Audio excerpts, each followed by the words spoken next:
Welcome back to your favorite show, your favorite podcast, your favorite crew. This is the Childish Grownups show. I am one of the hosts, the world class, the one and only, her first, her last, and the only. I'm Maurice Hunt III, but I am not alone. I am here with my two wonderful co-hosts, Ash Bash, Mia B, and we are in our Candygram month. For those that are like romance like that, shout out to my two co-hosts. We are back. How y'all ladies feeling today? I'm feeling pretty good. Okay. I'm making it. It's been a day, but we're here. Making it. You know? Yeah, I feel it's real. It get real in the field, y'all. We still grown ups, even though we try to be childish. So we go through things from time to time. But it's good to be back, of course. I know this movie that we're reviewing is going to be a really fun episode, and I know that it seems to be an interesting thing when we get into these kind of romantic plot lines in some of these films, especially as of recent. So looking forward to that. Before we get all into that, y'all subscribe, like, share. Same thing you hear on all of your favorite shows. That really helps us. If y'all feel like we're a really dope show and y'all want others to listen to us, y'all want to, make our podcast, our show, water cooler talk, y'all should definitely share. Leave an Apple review. This helps get eyes on all, get the eyes on all of the episodes. We're putting out reels now and shorts. So y'all, go to our Instagram page. I'll give that handle in a moment. So y'all just do all of those things. And I want to do the same thing shout out to my brother School. We want to shout out to this umbrella that we're calling it for right now. Shout out to Who the F Asked You. Shout out to Culture Garden. We got y'all. Another week in the books. So Far Pod. Roll the audio drama series. And No More Half Measures. And Good Earners. Just throw that in there anyway. So all of these podcasts that we're all a part of in some way, form, or fashion. So y'all go tune into all of those things. With that being said, we do have an email, actually. It was a really interesting, and I did read this prior, so I want to see y'all thoughts. So and I don't know if Mia knows this person or Ash knows this person, or maybe we don't. It says, and it comes from Nicole Loftus. My name is Nicole, and can you please do the movie 2017 Paddington 2 for my birthday on May 18th? And you almost please mention my name. And I'm a big, humongous fan of actor Hugh Grant. He's my favorite actor in the world. Please and thank you. Wowzer. That is crazy. I was like, wow, we got a real enthusiastic listener. Fan. Stupid. That's so cute. It is. It made me wonder how old this person was. That's the most random movie suggestion I've ever heard, but it's so sweet. It is. And Nicole, the thing is, we try to stay within a timeline, but we may make a special, we might do something special for you, because for you to, step out there and ask us of something like this, we may have to make that happen, but 2017 is a lot newer than how we review movies. This is a nostalgic / movie podcast, but we'll see what we can do. Thank you. Ash, anything you want to say about it? That was a great email. We appreciate you, Nicole. We will say your name on this podcast. And yeah, you never know, we might make some birthday wishes come true. Hey man, hey, that's what it's all about. Shout out to our Lie review, man. You know what I mean? Making birthday wishes come true. Oh man, thank you, Nicole. Seriously, I don't know how y'all follow up with us. We would like to know, how old are you turning on May 18th? So but I think we can make something like that happen for you, because for you to go out your way to write into us, obviously you enjoy the podcast, and obviously you want to hear our thoughts. So we definitely appreciate that, for sure, man. When I seen it, I was just smiling. I was like, wow, somebody's like not only just into the movie, but just into us. They want to hear us talk about it. And, so obviously you could have been anywhere in the world, but you chose to be here with the Childish Grownups. So thank you, Nicole. And that is all that we have from the Stoop Kids this week, which I ain't mad at because I know there's a lot of things we got to say about what we're talking about today. With that being said, y'all can write in to our email, childishgrownups3@gmail.com, or y'all can hit us up on Instagram, The Childish Grown Up Show, no spaces, or of course, leave a comment on YouTube like most people do. So we definitely look forward to it, and we will read your comments on air unless you preface it and say, I don't want it read on air. So with that being said, childish grown up moment, Ash, the queen of childish grown up moments. Oh, don't put the title on me. That's a lot of pressure. Because I'm coming up light today. Didn't really do too much. I had some dry cereal for dessert. Whoa. So that's pretty childish. You know, I just What cereal? Honey Nut Cheerios. Honey Nut Cheerios? Busy on the dry side. No, I do, but I just I like it dry over in milk, to be honest. Like it doesn't. I thought you were gonna go cinnamon toast. That's why I was for sure like I'm not a cinnamon toast fan. Remember, I was a golden graham girl. I don't like all that cinnamon on mine. I forgot. Yeah, maybe that was Bubba. Maybe that was Bubba. Yeah, I like golden grahams, like skim the drier side of the cereal. But yeah, we haven't been buying a lot of sweets in the house, so we don't really have any desserts. But you know, after you eat a meal, you still just need something sweet, you know. Definitely get that. Definitely get that Pop-Tart popping if needed.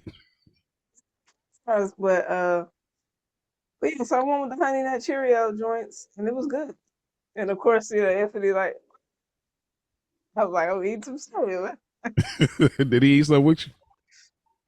Nah, but he was looking, you know, he has that curious look. Like he was like, wonder if she'll let me do that. Like, yeah. But yeah, that's it this week for me. All right. Mia B. Well, let me see. Since the last time we met, I don't know that I've done anything necessarily childish. I've been traveling the past couple of days. I was in Jamaica from Thursday until literally got home at like 2 a.m. this morning. So throughout my trip, I can't necessarily say that I have a childish moment unless you consider like I don't know.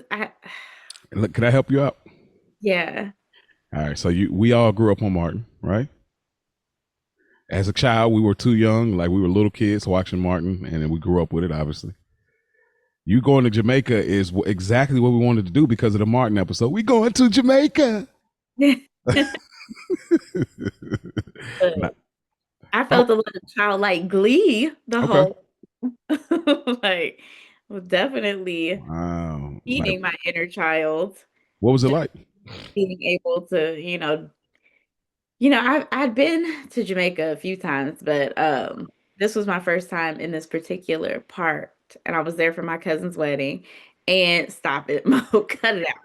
But we were on the resort, all inclusive, so we're just taking full advantage.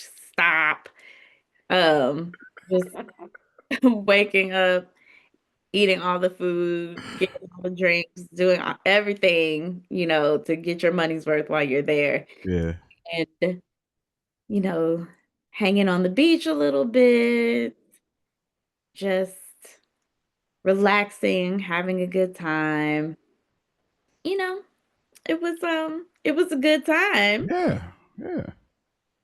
Getting back home is always the hard part, and like getting back into your everyday routines. And then we had a snow day today, even though there wasn't any snow, but it is what it is. using up them what they got them like scratched out teacher days that they can use up kind of thing. I feel like they was trying to get that off.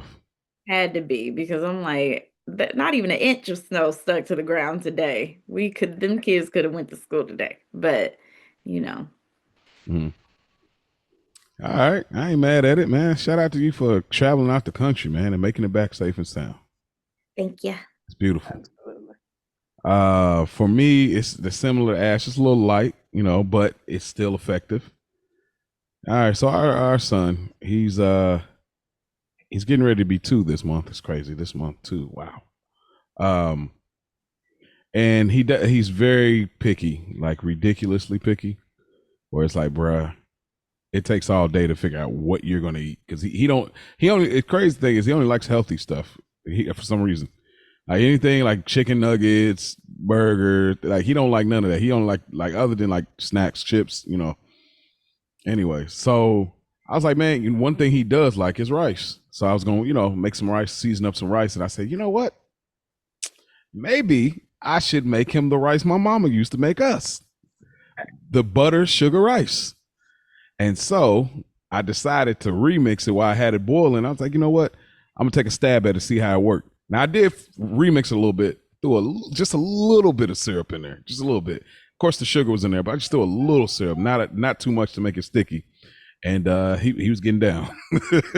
He was getting down. I said, hey, listen, I don't know who taught mama. Maybe it was grandma or where they got it from, like the butter sugar rice. But he liked it, and it was just super nostalgic because I was sitting there, and of course I tried it. I was like, man, we really like requested this every day for so many weeks, dude. So I find like Ash, you was like hanging on for the longest. Cause I remember got finally one day like Forrest Gump, I just stopped and I was just burned out on it. But you was still like hanging on. That's when I was getting with, the spiritual sandwiches that daddy used to make back in the day. But yeah, the butter rice, what'd you say? We made a spiritual sandwich this week. I mean, Oh, last week. you actually bought bologna? It is. Ah, Bologna. It got to be burnt. Put the yeah. slits in there. Yeah. Hey, bologna still slap. I don't care what nobody say. It I ain't don't care what spam, nobody but bologna still slap. Yeah. But yeah, so that's my childish grown up moment. Just making him the butter sugar rice, and treating it like a dessert. You know what I mean? Like he liked it, so it was cool. So and I that was made Anthony that last week too. how did he like it? Yeah, he requested it. I made it for him before, and I'm like, I hate making rice. I'm like, Why it takes so long to boil, or yeah, I just like it. Like it's not my Get expertise. a rice cooker. I My thought you mama had. got me one, and I can't find it. How can't you find? The rice maker. Cause remember when we moved and everything. So Oh, yeah, got it. Like, yeah, still some stuff packed up type deal. Yeah. But that was the best gift she could have got for me because I hate. You know all you got to do. The secret is just get instant rice. Well, I do, but like when I'm making the sweet rice for him, I have that love in it. But Yeah. I always get Uncle Ben 90-minute cilantro lime. I don't cook Yeah. rice when it's like I'm making a savory dish. I don't got time. But yeah. You are so fried. All right, that's dope. And that is our childish grown up moments. Again, y'all know where to reach out. It's all in the description, and it's all in the beginning of the show, like I said before. So that's what we do. We like to just share these fun memories of childlike memories and nostalgia. So that's what we do.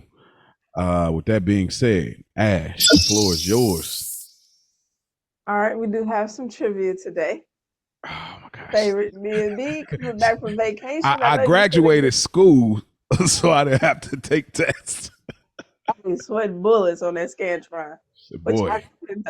Hey, y'all see that? Y'all see that clip sidebar? I see that clip with the teachers walking past and they look at they look at what you answered on it, and they say, "Class, let's make sure we're reading the question properly." Like that is so perfect, bro. Because I said that is exactly how it works. You'd be like, "Damn, how many did I get wrong?" Stop. You're like, don't use me as an example. Yeah, like because you looking over my stuff, you're like, "Dang." Yeah, actually, I was covered with it. Like, hey. Actually, low key, they were looking out though. Like. Yeah, but anyway. All right. So yeah, we have some trivia today. We're going to Sex and the City for the first question. Y'all keep telling me to watch it. You gotta finish it. So listen to this. Let's get some Carrie Bradshaw in here. So, which boyfriend of Carrie Bradshaw was a furniture designer who became her fiance but I, ultimately called off the wedding after realizing she still had unresolved feelings for someone. I need to say the multiple choice. I don't even need it. I don't remember his name exactly, but as soon as you say, I know who he is. I know his face, and I know they did the double time. I literally just finished Sex in the City, so I'm on it, but I don't know his name off rip.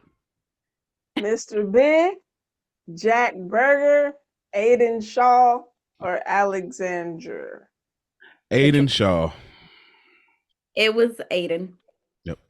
Is correct. Mm-hmm. So y'all really are about that Sex in the City life. Hey, listen, I'm telling you, there's a strong possibility. I'm running a campaign that me and the boys might review that. I'm telling you, and if we do, if you do, and you don't have me on, we got beef forever. Like, bro, you know how many episodes of that there is? Of course you would be on. Like, what are you talking? Like, yeah, but I mean, they know. I told somebody else this, like, and they was like, "Oh man, this would be a compelling show." But anyway, yeah, Ash, you gotta watch, man. Yeah, you told your guest Monica on your Good Earners. Yeah, I saw that. Great episode. Okay, so y'all got that right. Next, we're going to Living Single. Another one of Mia's favorites. What was the name of the Caribbean island where Maxine Shaw and Kyle Barker finally admitted their feelings for each other? Grenada, St. Martin, Jamaica, or Cayman Islands? I want to say St. Martin, but I'm not 1,000. I'm not 100% sure about this one. I definitely don't know. I'm gonna have to roll my partner them on this one. But what percentage are you of this answer? 50? I'm like 50-50. Maybe out. What's the other 50? Just curious. That's the thing. I want to say it was either Grenada or. I feel like Jamaica was a big '90s thing too. Yeah. But I don't know. For some reason, I just don't feel like that's what it was. I'm not gonna hold you. I don't know exactly. No. Okay, that's fair. So what was it? What was the questions? I mean, the Cayman Islands, Jamaica, St. Martin, or Grenada. I'm gonna stick with St. Martin, but I'm gonna go Cayman Islands. I don't know. Those are incorrect. It was Jamaica. Oh damn! Dang it! See, the '90s of Jamaica and black sitcoms. Come on, man. Dang. Yeah, your gut was telling me, but I would have went with Mia though. St. Martin. I would have probably said it. Dang.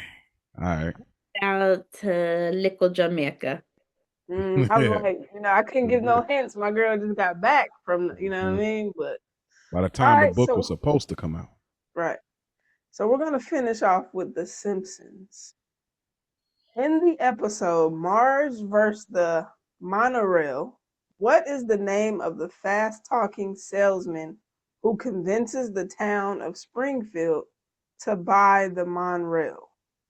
Was it Troy McClure, Lyle Lanley, Lionel Hutz, or Artie Ziff? My guess is Artie Ziff.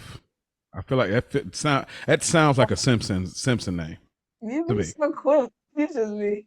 I mean, hey, listen. That sound like a Simpsons name to me. They literally got a beer called Duff. Right?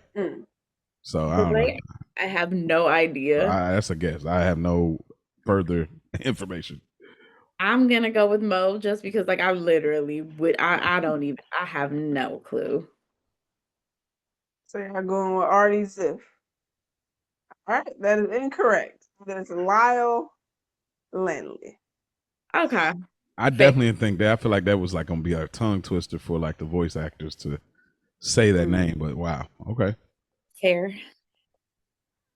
So you had one correct this evening. But it was a strong one. It was. Very confident. Didn't even need multiple choice. More confident than Girlfriends. How about that? I have been leaving that off, so it might be time to bring that back. Hey, listen. Hey, if you just want, if you want to take the rest of the year off on trivia, I wouldn't mind it. I wouldn't have a problem with it at all. We just did it though. Wait, they, I wouldn't mind it at all. Ash, it would just be it would be fair mm-hmm. if you would just go ahead and watch Sex in the City, because if you swapped out some of this girlfriends trivia for Sex in the City, I would probably do so much better. Same. That I body That's that. fair. That is fair. that was my show. But Okay. maybe I'll rewatch Girlfriends if you watch Sex in the City, and we can have We do a swap. Hey, a I get down with that. I'll try to make it elite. Try to get a couple episodes Yeah. in each day. But y'all gotta commit. I'm gonna do my part. Y'all gotta do y'all. Now I wouldn't sex you up like that. I wouldn't tell you to watch and then I'm not doing my part. I wouldn't do you like that. Now I got to make sure I'm getting through it. And I periodically still watch it. I just don't watch it in sequence. Right. Quick, so you can get busy for sure. Yeah. But that's all for the Flash for the Ash, y'all. All right. Well, thank you, Ash, again for cooking us on the Flash with Ash game show. The house always wins, as Mia said last week. what I told you. You tried to told you. We're getting ready to go back, and Mia's about to pull that time machine. But let me tell y'all what we're about to get into when we go back to the year of '92. So, with that being said, in the news and the cultural moments, a huge deal, things that were going on. Rodney King's verdict and LA's uprising.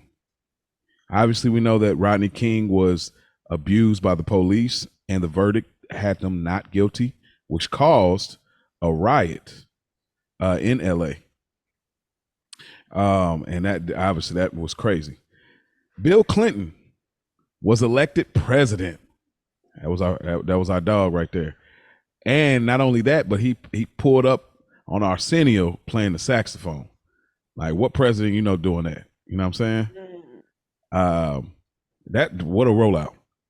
When we talk about fashion, we talk about style and the trends.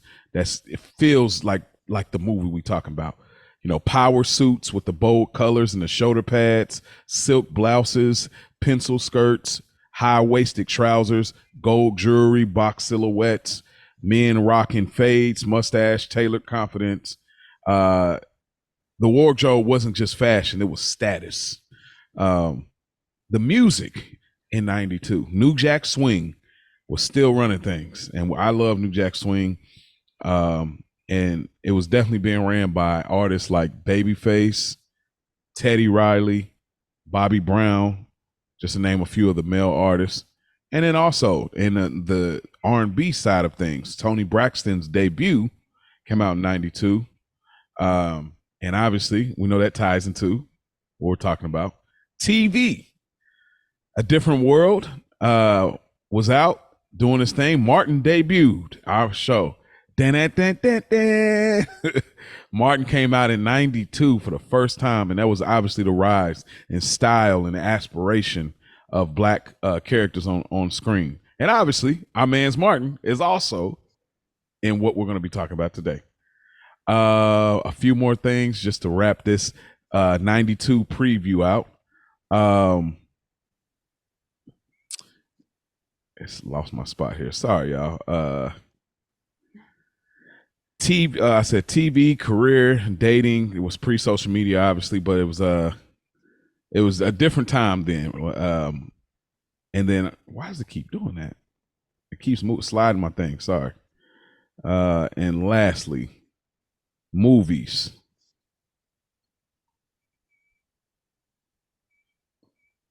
Malcolm X came out, A League of Their Own, and an interesting movie. Could it be somebody's pick? Who knows? Basic Instinct. And what a movie. If you never seen it, shout out to my bros. They put me onto it, and man, what a movie this was. And so, yeah, that's a few things getting into the culture, the TV, dating, movies, style, music, taking us into '92. So with that being said, Mia B, we're walking into that time machine. Take us back one time for the film that we'll be talking about today. All righty. We are back in 1992 to talk about the classic Black rom-com Boomerang. A successful executive and womanizer finds his lifestyle choices have turned back on him when his new female boss turns out to be an even bigger deviant than he is. For cast, we have Eddie Murphy as Marcus Graham, Robin Givens as Jacqueline Breuer, Halle Berry as Angela, David Allen Greer as Gerard, Martin Lawrence as Tyler, Eartha Kitt as Lady Eloise, Grace Jones as Strange, Jeffrey Holder as Nelson, with appearances from Chris Rock as Boney T, Tisha Campbell as Yvonne, Leela Rashawn as Christy, and John Witherspoon and BB Drake as Mr. and Mrs. Jackson. This film released July 1st, 1992. All right. Well, we are back in '92. Um, with all of those things going on, we got to have our movie theater experience as we are time travelers, everybody, if y'all didn't know. With that being said, I'm gonna throw the ball in your court first. Ash, it's time to be kind and rewind. Do you remember when you seen this film, and what was it like when you did see this film for the first time? I do not remember, and that's what that bothers me when I can't put my finger on it. Um, I feel like I was a little older when I came across this movie. I don't know how old, but I'm like, I don't know if I saw it. I don't remember anybody having it on DVD. I don't feel like I don't feel like we had it in our personal collection. I could be Mm-mm. wrong, but again, that's where my memory serves me. I feel like I was a little older when I did see this. Obviously, there's a lot of things in here that are very adult, but I just remember when I did see it, I'm a big fan of Eddie Martin, like Mia said, heavy hitters all throughout the movie. So, I mean, it had to be. Had all the makings of a classic. So I remember liking it when I saw it. Um, for some reason, I felt like I saw more of Hallie more. Like when I watched it the first time, like I felt like she was more like in it. But watching it this time, it wasn't so much. It's like I felt like she was like a super like main character, but yeah, it still held up. I was cracking up at a lot of parts in here with Eddie, like that I didn't realize was funny to me. It could be because I have, I am grown now, so certain things just was really tickling me. I'm like, yo, this is a true moment right here. This is real life. Like some of the stuff that he was saying and doing, it was so funny that like the lines to be slimed is crazy. But yeah, it still held up. It was a good watch. Um, couple things I didn't like, but that's neither here nor there. Okay, I like it. Mhm. What say you, Mia B? Okay, so this is like I don't of course don't remember my first time watching it, but I do recall very distinctly like watching this being one of my first experiences watching a movie that I was way too young to really be watching. This was one of those like cover your eyes movies that I remember because it is my dad's favorite movie. So I remember the house that I grew up in as a kid, our living room TV with the VHS player, and like watching this movie with family or like a group of people in the living room and like my dad covering my eyes on like the bad parts. But and then like as I got older, being able to like watch it on my own and watching it a million times. And it's a movie that me and my dad like bond over and like can quote front to back at any moment and can make any reference to the movie and we would instantly know like what we're talking about. So this has always been one of my favorite movies. It's etched into my childhood, etched into my brain. And of course, even to this day, this movie holds up like Ash said. It will always be an enjoyable watch for me. And I recommend it to people all the time. Like anybody tells me they haven't seen it, especially a black person tells me they haven't seen this, I'm like, oh wait, no. Stop what you're doing right now and watch Boomerang. You have to see it. You have to see this movie. Mm. I feel like I've probably talked about this movie with more people like had the the conversation that we're probably gonna have so many times with so many different people. Mm. I want to say shout out to the big cousins, the Culture Garden. They reviewed this almost about 3 years ago, in 2023, and I did listen to the episode just to see where it was going. Obviously, they did a wonderful job as always, but there were some things they were saying that I did not agree with, and I think that I'll elaborate, not make the point of what I didn't agree with, but more so I have different feelings about the movie at certain with certain characters. So I'll get to that, but for my rewind, like the first time I had seen this, it was like in the 2010s. So it probably was like 2017, 18. And the reason I seen it is because they had I'm gonna age myself here, but like they had at Walmart the DVD pairing, and they had you get the two movie deal where you got Boomerang and Harlem Nights. And so I never seen neither one of those from Eddie. And my wife had already knew about both of them, and she's like, "Oh, you got to see it." When I watched Boomerang, then I thought it was such a good movie, and all of them nice at the time, and I thought it was good then. And then it was some years later I had watched it again, and then it really resonated. And then this time watching it, this is probably the first movie in a long time that I had watched twice before a review, just because I enjoy being in this world. This world of New York 90s, this jazzy, romantic, suave, adventurous, yet black. It was just this world I enjoyed so much that, and then we kept watching it, finding more things, like little subtleties that this movie, I know obviously we know it wasn't received well at the time because it wasn't believable that it could, but we don't, what I mean? We don't listen to them over there who talk like that, what I mean? But we it was so enjoyable. It never misses. This movie is, I don't know, y'all. Like and this could kind of roll into our overall discussion, but like this is up there, man. Like it's a rom-com, but it could easily just be looked at as a rom. I feel like there's obviously comedic moments, but the comedic moments don't feel so far out of reality that it can't just be treated as a romance. You know, obviously there are comedic moments because I was thinking about this movie, and that's what I want to get into actually, since we're talking about the movie. So, first off, do y'all think there's anybody else that could have played Marcus Grant? Is that his last name, Grant? Graham. Graham. Okay. Marcus Graham in '92 that can pull off this suave, smooth, but also these kind of comedic moments that are subtle. Because we were having a conversation in our household, and we were there. There was maybe one person that came to mind, but they may have not been able to do it in '92 because they were a little bit. They didn't really get on. They might have been too young. But there's one person. But I'll bring that person up after I see who do y'all think? Because you could get into actors to say, okay, they could pull the swab, but can they do the comedic chops? Or you can find another comedian, but then can they pull the smooth side off like this? I mean, not and this is not in the sense that we need to replace Eddie, but in the sense of just having a creative conversation. Right. Say maybe Will. 92. Okay. That's like Fresh Prince came out. What was it? 90? Let me see.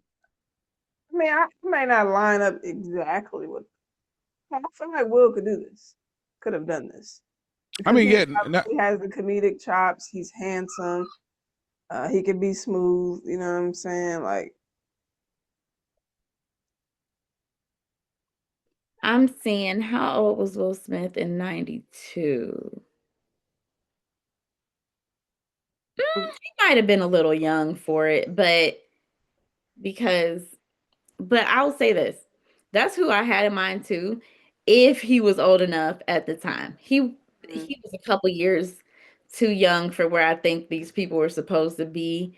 Just like looking at career-wise and accomplishment-wise, he probably wouldn't have been there yet in '92. But if you shift this movie from '92 to like say '96, '98, he would have been perfect for it. But it's hard for me to picture anybody else in this role because I know Eddie wrote this for Eddie. Like this is Mhm. an Eddie Murphy role. Kind of like a lot of his roles are just made for him in a sense.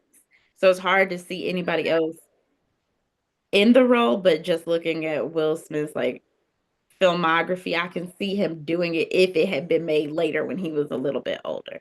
It almost seems. I mean, Hicks is not this, but that seems like that's the thinking. I thought about one thing. I thought about too is Marcus Graham. I'm like, I'm trying to think about how many more smooth brothers in movies other than Marcus Graham. I feel like Mike Lowry, and I'm like, is there any other like smooth, believable ladies men? Like, and I don't mean like, oh, they look good, they can get ladies, but I mean being Right. ladies men. You know what I mean? Not like obviously loving basketball or brown sugar or, you know, I'm like in that sense, and I couldn't think of nobody else. But the person that I had in mind that we talked about, it's funny. She's not a fan of him, but Bill Bellamy. Not in '92, not in '92, obviously, but and obviously he did do How to Be a Player, and I know some people mixed reviews, mixed feelings about Bill or whatever, but it is believable. And I think if this was made later, I feel like he was, he is known as a comedian and a host. So I feel like he could have got it off if it was later. That's the only person that I had in mind. Everybody else, and we even had a discussion a little bit about Martin. And I mean, it was spoken of with obviously the correlation to uh thin line between love and hate. You can kind of see some similarities, maybe some inspiration of Martin wanting to be that dude. Because I definitely thought about this, and obviously our big cousins had spoke to this as well. But there's a thing about Martin's comedy and humor.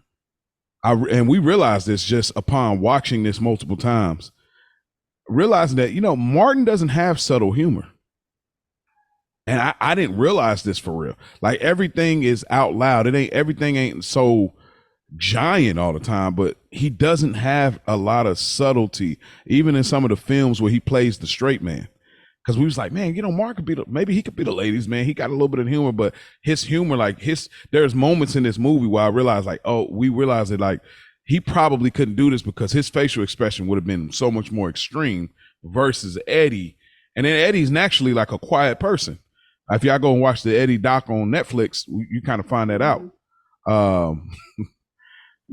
So yeah. Did you hear what I said about Bill? What you say about Bill? Oh, I said it was not a bad pick. It's not too shabby Yeah. because he was pretty smooth in how to be a player. He always has this, just this smoothness about him, and Yeah. it feels natural. Like it doesn't feel like he would have to force the smoothness. Like even when he was in Love Jones, Yeah. you know what I mean? He still had like, I don't know, he can get away with it. Yeah, that's definitely him. And he played a good villain in there too, for the record. Yeah, He man. definitely didn't like dude. Pocket um, though. I'm trying to think about some more overall stuff. Well, there's some interesting stuff. I'm trying to take a different approach. Obviously, this wasn't received well as we spoke to before, but what what did y'all think about this being? And again, we are black, obviously. What did y'all think about this being like fully black? Like everybody in the building is black. The mailman, the secretary, the marketing team, I imagine HR and all of these other people. Like, what did y'all think about that? Like, especially in '92, and why do y'all think people haven't done this again? I loved it. We should see it more often. I mean, it's maybe unrealistic to people who aren't in that world, but like it's normal to people like us. Why no one has done that since? It's a good question. I mean, maybe if they're thinking about the views and the numbers and the logistics of it, maybe that's what the hesitancy is. But why not? It's always, you know what I mean? We see a lot of the other side. So I don't see the issue. So of course I love it. I love it. There was nothing that seemed off or unrealistic to me about it even then or at any point, watching it. It actually was, I was very offended that somebody would say that it was a reverse reality or, like that, like Black people don't own successful corporations and businesses and there aren't companies with Black staff, in successful positions. It's a very offensive position to take. And I don't necessarily want to say that nobody's done it since because I feel like if I look through some some films that have come out, we probably have seen it again, just not as, mainstream or it's not something that we're as familiar with maybe. And I'll just say in TV, I know Issa Rae when she talked about doing Insecure, when they first started, she wanted to do it this way, but they told her, she needed to have white actors and actresses be, but, as she got more successful and was able to have more control over the show, you can see that kind of phase out. And it does kind of look more like this, where a lot of like most of the like pretty much all of the prevalent roles, even in the business offices, were all Black. So, I think when it comes to film, it's really hard to know off the top of my head exactly like what has or hasn't been done. But all in all, it's one of my favorite things about the movie. I think that's why Black people love it so much. It's something that we see in ourselves and we've seen this for ourselves. And like, of course, we love to see Black people in successful positions living the lives that, a lot of us do live and that, we're just as successful and capable as anybody else. Yeah, we get to identify really quickly, and that's the thing that we don't get a ton, especially in a 92. This is a few years after obviously Beverly Hills Cop, him being like kind of the one to like, oh, now we're doing this.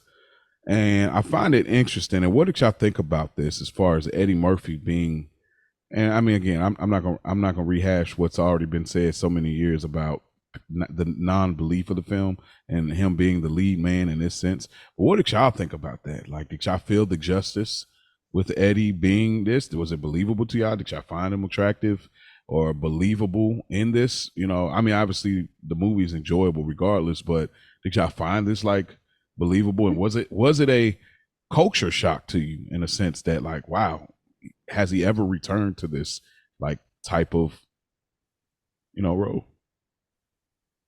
I listen, Eddie was fine back in the day. I think because I grew up on this film, a lot of people in our generation met Eddie Mm-hmm. in his Nutty Professor. That's facts.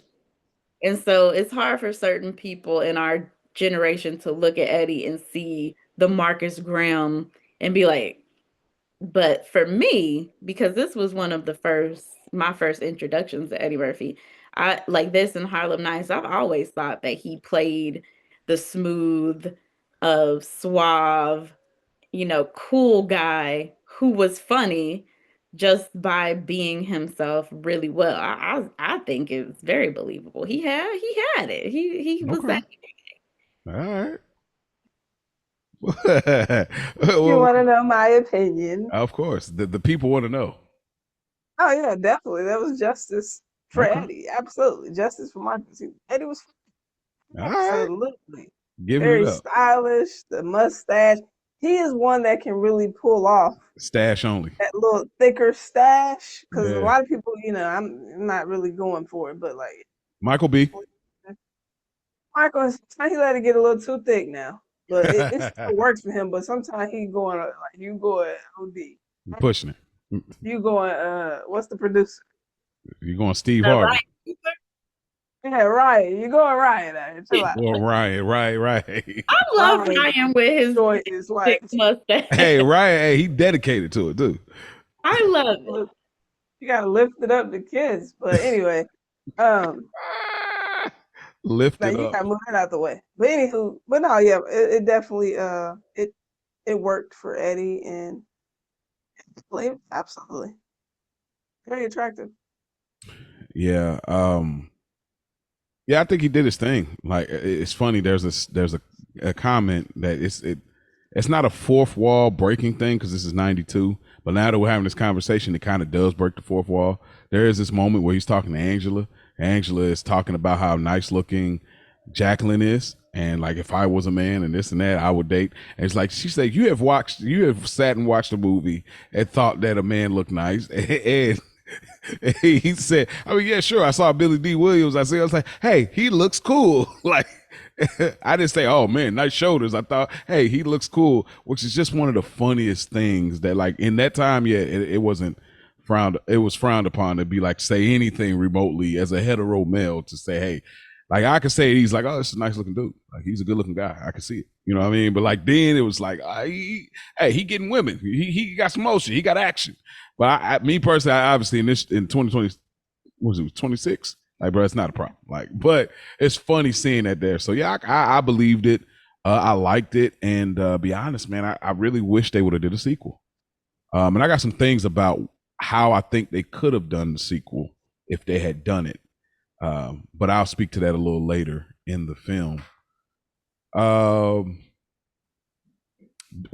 did y'all think about the title Boomerang? Did y'all like that?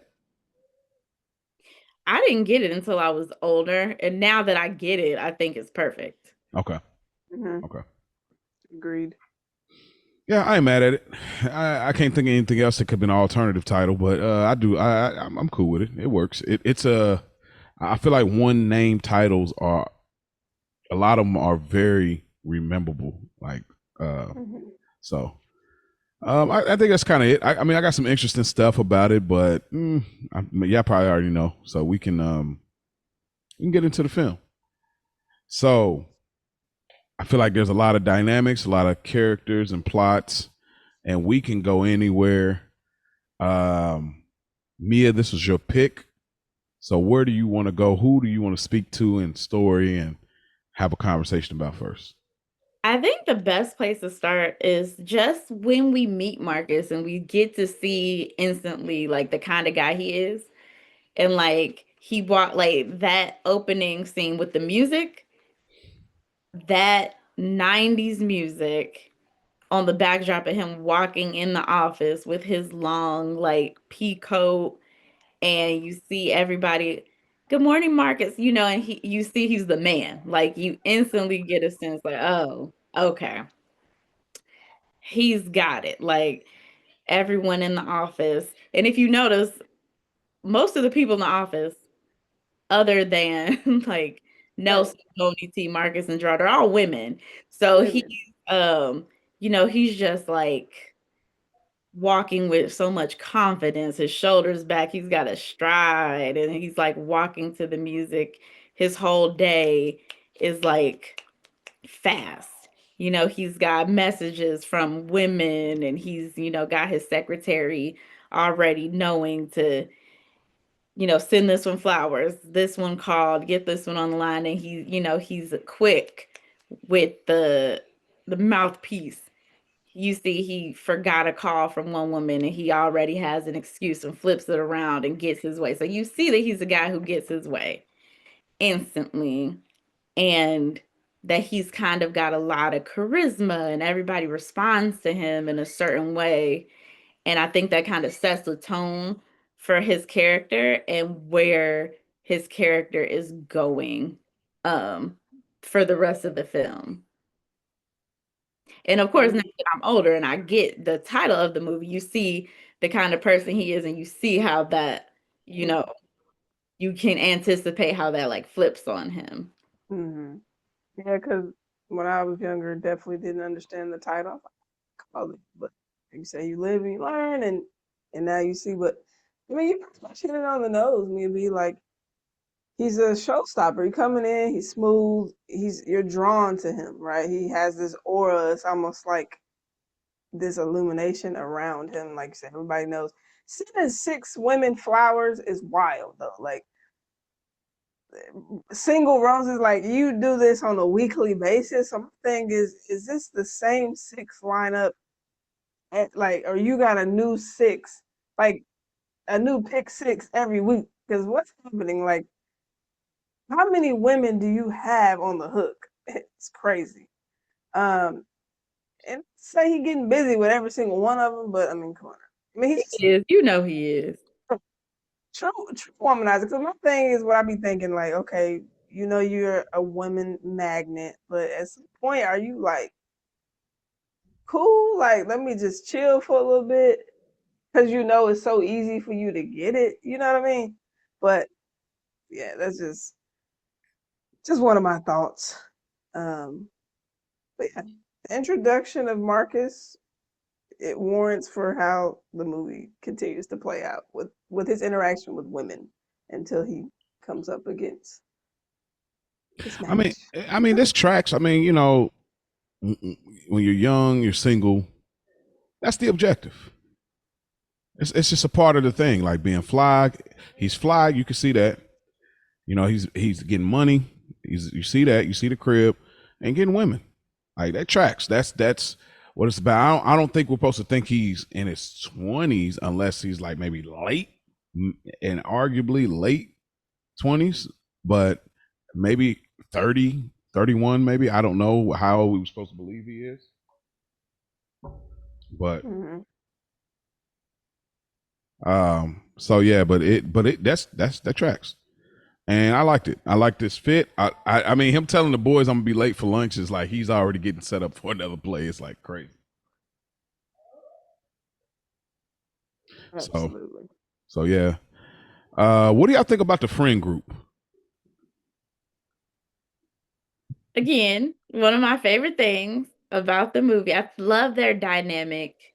They're so different, but it just balances so well. Like they riff off of each other so well because you have Marcus, who's, you know, the cool one, and then you have Gerard, who's like the square.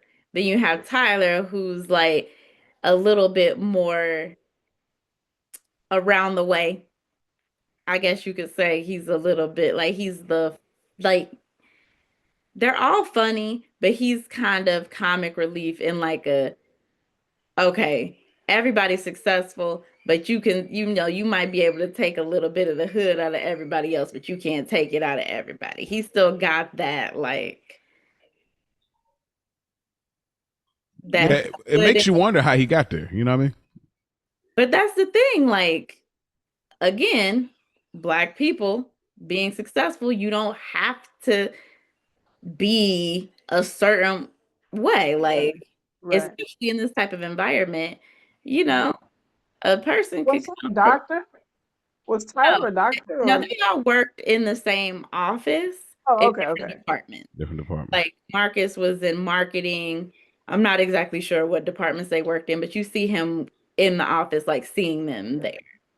I was just wondering because when this is later in the movie when he was like uh some patient he saw, I thought a girl that he was like she's losing her, she getting her stitches out, but he was like he saw her. I thought he said some patient or Yeah, something, so he that's what. met a Yeah, girl. check. Oh, okay, okay. I was about to be like, Yeah, I that would be nice, man. I wish there is a book somebody did on like Best Man. I sent that to y'all. I tried to listen to the audio version. Terrible. It's probably better to read. I wish somebody would do something like this where we get a little bit more of an elaborate friendship amongst them, you know, like knowing what they exactly did all together, because we kind of get the idea of what Jacqueline does and we get the idea of what Angela does or Agatha. But we don't get the idea of what they do. Not that it's important to the movie, and it's not a thing that I would change or that something's wrong with it, but it's something I would have liked to know, because I would really like to know how to, you know, Tyler get there or whatever, because There's not at any point in this movie we see any level of, like, you know, chill. So it been interesting, but his character nonetheless was really good. Um, when they're eating, so they go out for lunch. You know what I mean? We get in this dynamic, and this is like this is really out of pocket. And I don't mean that because we in Oh Lord. 2026. Okay. But listen, I watched this movie when we watched the second time. I was almost trying to watch it with a different lens of maybe Gerard is playing for the other team. No. Because why? Why? Like, why do you remember this number? I ain't gonna even lie. It's not even believable. Like, contrary to popular belief, it's not believable that he would be in this friend group to me. Like if they're work friends, but like outside of work, like, man, come on, man, knock it off. But they could have. Y'all say stuff like that. Like I've heard that said so many times about so many different like Black movies when there's a friend who is like square or different or but that's the thing, like I know people like that, like I know friend groups like this where there are dynamics like this, and it is just so believable to me because people don't like you don't like I've just seen it so much that I could never look at a friend group and be like, I don't believe that they would be friends with this person because I've seen it so much. Like My thing It seems is, like go ahead, Ash. I was gonna say it seems like they've been friends for a long time. I don't know how, even before the success of all of them. So it's be a thing. I mean, you have different personalities and you just kind of click with who you click with. So and I like when I see friend groups that are different, different personalities. You're like, oh, she the quiet one or she the loud one or he the smooth one. Because our friendship is genuine to the core and like we really care about each other, you know. I mean, So I mean, I feel like my friend group is like that. We're all like so completely different in ways that are very similar.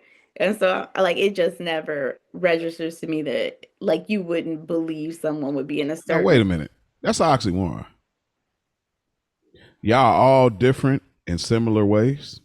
to how they were different. That's what Okay. Only reason I say that because let's tie it in correlated to Martin, the show. When you see Tommy, Cole, and Martin, the reason it's believable to me that Martin and Tommy will be friends with Cole is because, okay, we know Cole is a little challenged, but there's these moments where he's cool. He's like, man, if she was mine, I'd be, then I'm like, oh, okay, so I could see where their likeness would be. And I get it. You're right. Like, there are diverse friendships. This is not like a foreign concept. It's not wild at all. It's just in this, I wish I would have gotten to see something. I don't know, maybe the pool table scene was supposed to give me a little bit more of, oh, this is their connective tissue in a sense, but they was just so vastly different. I don't know. And again, like, it exists. It just, for me, I like to see, okay, this is where we come together. Like, if there's something like, oh, we hoop. We've been hooping since we was teenagers. Like, they all hoop. Oh, we've been playing pool forever. Like, I would like something like that, but we didn't get that in this. And so it's just always kind of like that statement at the lunch on the break at the lunch table was so random. I'm like, bruh, no freaking way. A Marcus Graham is hanging around with a dude that is remembering a phone number from this said commercial ad. I don't know. I he's feel a like numerical kind of guy, numbers. Maybe he's an accountant. he like Gerard gives accounting, like he would be in the accounting department. That's maybe so. And that's what like that's what he gives very much. That might be, that might make sense. Maybe that's why he remembered. I ain't tripping about that. I'm gonna keep track on that. But again, I don't want to have to go. I don't want to go in like synchronization of it. Well, so, yeah, go ahead. have my stuff kind of like relationships, really. Okay, but let's do it. we can weave however y'all want to weave. But Yeah, go for it. Like, I'm cool with it. I like the free flow. Mine are like um, set up mhm, in the relationships in the order in which we see them kind of occur. Mm.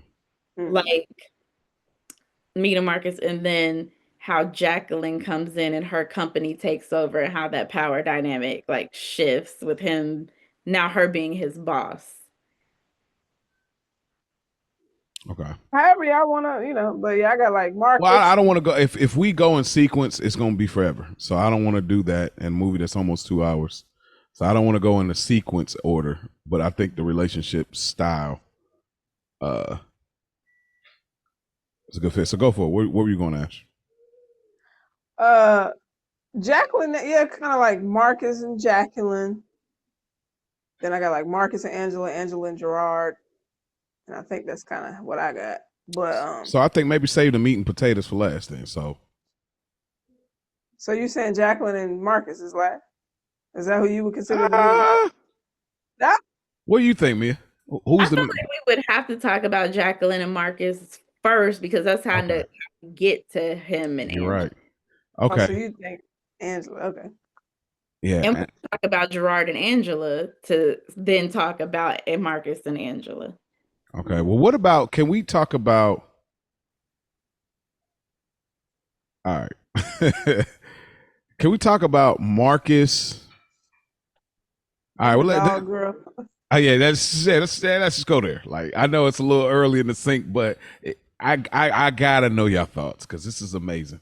I can't remember her name though. Did we ever get her name? Who, Christy? Oh, Oh, she the one Chris. that had the dog. Yeah. Oh, okay, yeah. I was I cannot. I just put dog girl about it. I can remember.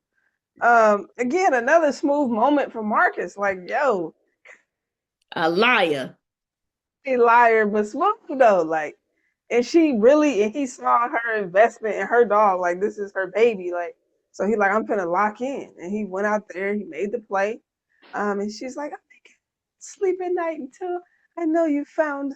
He was just like, he gave his card, and then she still doubled down and gave her number. And so, yeah, he smoothed his way, and then he played the vulnerability role, right? When he they go out and they come to hit. My thing with Marcus too, like every woman was coming to your house, bro. Like that was irritating. Like, dang, everybody to the crib. Like, not to say get a hotel because then it really would just look like you just trying to. But like, man, like to me, I don't want too many people knowing where I live. Like, and then you got Yvonne over there on the home improvement, you know what I'm saying? Like just yapping every second. Like shout out to Tisha because the comic relief was top tier. I was rocking with it heavy. But he uh Chrissy Christy comes over and they hanging out, whatever, and then he's I can't do this. So he drops her off home. Am I correct? He drops her And to the crib. I think because I don't think any of them had cars. I'm pretty sure that he took her back to her place, Okay. escorted her back to her place in like a cab. Okay. Yeah. Yeah, he gets her back to her crib, and still playing the vulnerability role, and then she ready to get freaky. And my issue with her is like you're doing this baby talk. That was annoying to me. Like you're talking to this grown ass man in this baby voice. I hate when I hear that. And like she's like knock knock, bro. Okay. So I have a theory. Hmm. I Okay. have a theory that Christy is a preschool teacher. She gets Mm, like when Ah. she get gold star, and she like the way she taught I was like, okay, she's a teacher. She teaches little kids, and this is why she has this sort of like demeanor. And you cannot mm. convince me that she's not a preschool teacher. That's just what I made up in my mind I after. like that. I like that theory actually. It makes me feel better because otherwise, what are we doing? Um, so I mean, pretty much he knocks her down and look at the feet. My thing too, and again, it could just be a me thing, but like you didn't see her feet at all during the activities going on. I mean, it's Not probably to say, that probably just wasn't his focus. I'd imagine, like maybe he's all dang, you top should heavy. look You at know what the, I mean? but you should look at a woman's complete body. You know, if you really. But anyway, I'm just But saying, like, this is look at Marcus that. Graham though. Like he's self centered, True. so You're right. You're right. he's going for what gets him. Like once he's capitalizing on it, he's getting off with for what he's getting off. I don't even think he's so concerned about how well I please them more so than Give a like hit.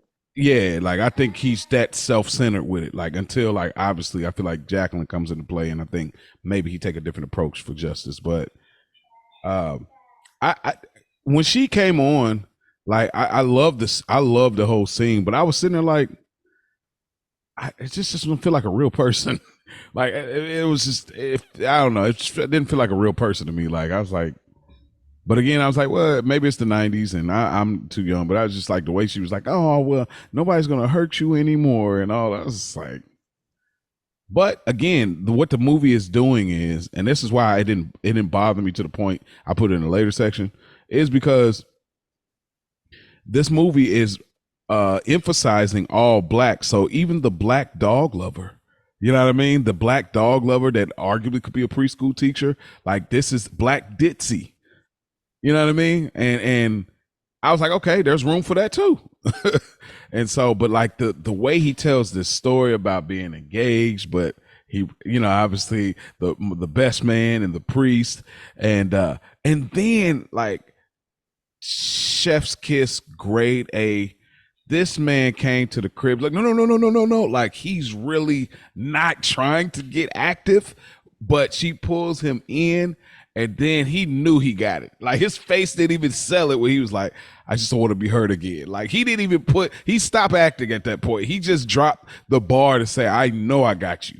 Like, oh man, that's the brilliance of this movie. Like we didn't get a ton of those moments. We just got this whole layout of this just to get the idea that this is how Marcus Graham get down. This is how he always does it. So it was.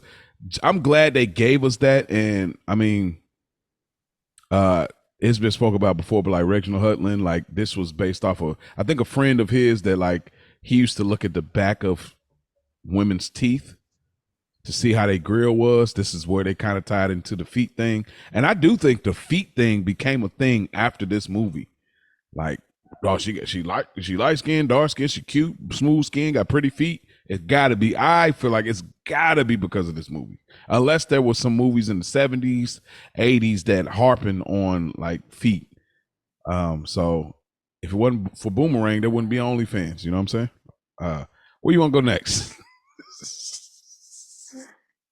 Oh my gosh. Well, Mia, you say you want to get to Jacqueline and Marcus, right? Unless I want to talk about the friendship dynamic. I'll say,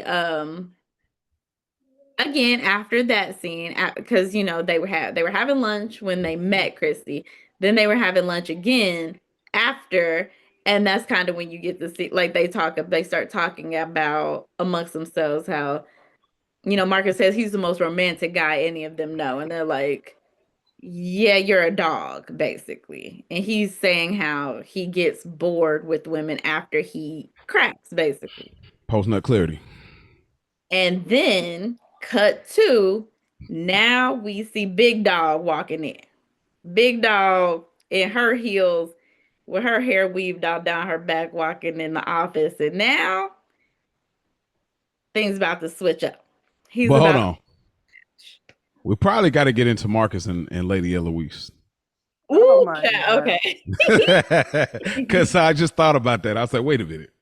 Yeah, we That cannot was skip Lady disgusting Eloise. work. All right. What do y'all think about this whole plot and shout out to Eartha Kitt. Wonderful job. Great actress, singer, and voice actress. But what do y'all think about this whole setup? You go ahead. Disgusting work. She played him and again, just the play was insane because I really was like, oh, this is her company. Like this is this is what it is. So he trying to, but that's still wild. Like the age gap is insane, and he was willing to take it there just to move up the ladder. Like, come on, Marcus, some level of standard for yourself. Um, yeah, but he took her down, man. He took her down, and yeah, that was disgusting work. Uh, she was coming on very strong. Even the dude at the door or whatever, he was like, Lady Eloise is very expensive. That was one of Shaking his my head. favorite things because every time he laughed, I would just get weak when Yes. Yeah. Yes. when he knew what type of Snickling, just snickling, dude. he knew what type of time Lady Eloise was on, and he like, hey, Hey, welcome to Lavender Hill, buddy. I want to bring up our big cousins. Shout out to Rich. He had brought up the fact that like he wasn't an actor; he was actually a writer for the New York Times, and the actor didn't come through, so he played the part. So the fact that he pulled it off and he's so rememberable is crazy, dude. It's crazy, bruh. Because that part is so funny. I'm like, bruh, stop laughing at me. So But can we, yeah. real quick, we're not gonna walk past the fact that Eartha Kitt and them legs, to be an older woman the way that she has some legs on her. Oh Okay. yeah, Like, she was. we're not gonna sit here and play on Lady Eloise like she didn't have some amazing muscular structure in those legs to be an older lady, a lady of a certain age. And hey, No, she definitely like for what it was and for how old she was. You know what I mean? Absolutely. Like you get it. But like Marcus being in his 30s, her being 80, it's like, come on. Yeah. It's just she's great grandmother. There's just no. There's just not even older woman attraction. You know what I mean? But like I like it from what you say. To even get there. Yeah, You know what I'm saying? bro. That's the lights was off. He said, "Can we make it darker?" A little bit darker, like, bro. Because if you ever smelled an old person, like, bro, listen, it's serious. So I don't even know how you got past the smell of the stockings and all that, and that. Yeah. Anyway, the thing about it for me that I didn't like, and again, I know and it's not in a later section because it's not that deep, but I didn't like that. I'm supposed to believe Marcus is this brilliant piece to the marketing part of this business, and he cheapens himself to sleep with her, and that's what I really didn't like it. Like, watch, I'm like, because it changes the dynamic of, and I get what they were trying to do. They're trying to show like Marcus, he ain't got all that, he ain't got it all together. He make bad decisions, which we see throughout the movie. But I didn't like that he cheapened his brilliance. Because then later we get these moments of his brilliance, and we're like, oh, okay, Marcus is, he knows what he's doing. He knows, make the right call. Even earlier in the movie with Nelson, where he was talking about, hey, take the cherries out, take the banana out of that ad, nasty Nelson or whatever, which that ad was crazy work. Super. Bro, sucking the banana and not biting it off for a lipstick, like, at least bite the banana, bro. Like that's the part that got me. I said bite the banana at least, so you're like, the lipstick part was crazy to me. The cherry, like the cherry was wild. Everything was disgusting. Wow, but listen, if you watch back the banana part, like, it's ridiculous. Like, you're clearly being anyway. But like, so I didn't like that. It kind of dimmed his brilliance, almost like, oh, you just another nigga. Like, that's how I felt when I was in. I was like, dang, like, he's trying to get ahead. Of course, I get that they're about to do a merger, and so he's trying to solidify his spot, I guess. Or he thought he was going to be the head of the department of marketing. Didn't even know it was already solidified, which even bothered me too, because it's like, bruh, if you're really at this level of brilliance or this level of intel, like, how didn't you know that she had no power? How didn't you know this? So it kind of bothered. It cheapened his brilliance for me, and that's what I didn't like. with that situation. But it was funny seeing, and Eartha Kitt bodied it as well as him, even when he gets into Jacqueline. I just feel like I get what you're saying, and you're right. But for me, that scene set up one of my favorite scenes, which was the next one when he sees her the next day after he finds out that she has no power. I think that is one of the funniest things, and one of the things that I probably quote the most from this movie. Um, Marcus, darling, I don't have any panties on. Like, I think that is one of the funniest things ever. Oh, Is it is. Absolutely. of course, yeah, he was on some mess. But I think it kind of just shows us that Marcus is just the kind of guy who like he'll just sleep with anybody. He's a hoe. But I But get it. but To see, get his remember, way to the top when he doesn't have to because he's already, you know, very successful. He's the head of marketing already in his company, but of course they're being acquired. I feel like that's something he probably should have known before the acquisition happened. mhm. But Hollywood is movie magic. What you gonna do?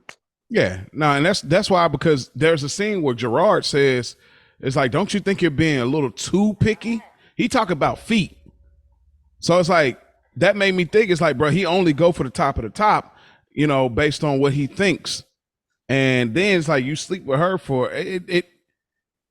It works for comic relief. It works for the movie, but I just personally, I just didn't like it. I was like, man, like, come on, because I wanted to believe, like, because again, he's overlooking Angela, like she just homegirl. Obviously, we know this is Halle Berry and she's beautiful, but like he's overlooking her, so it's like you're overlooking her, but you got the courage to sleep with Lady Eloise. You know what I mean?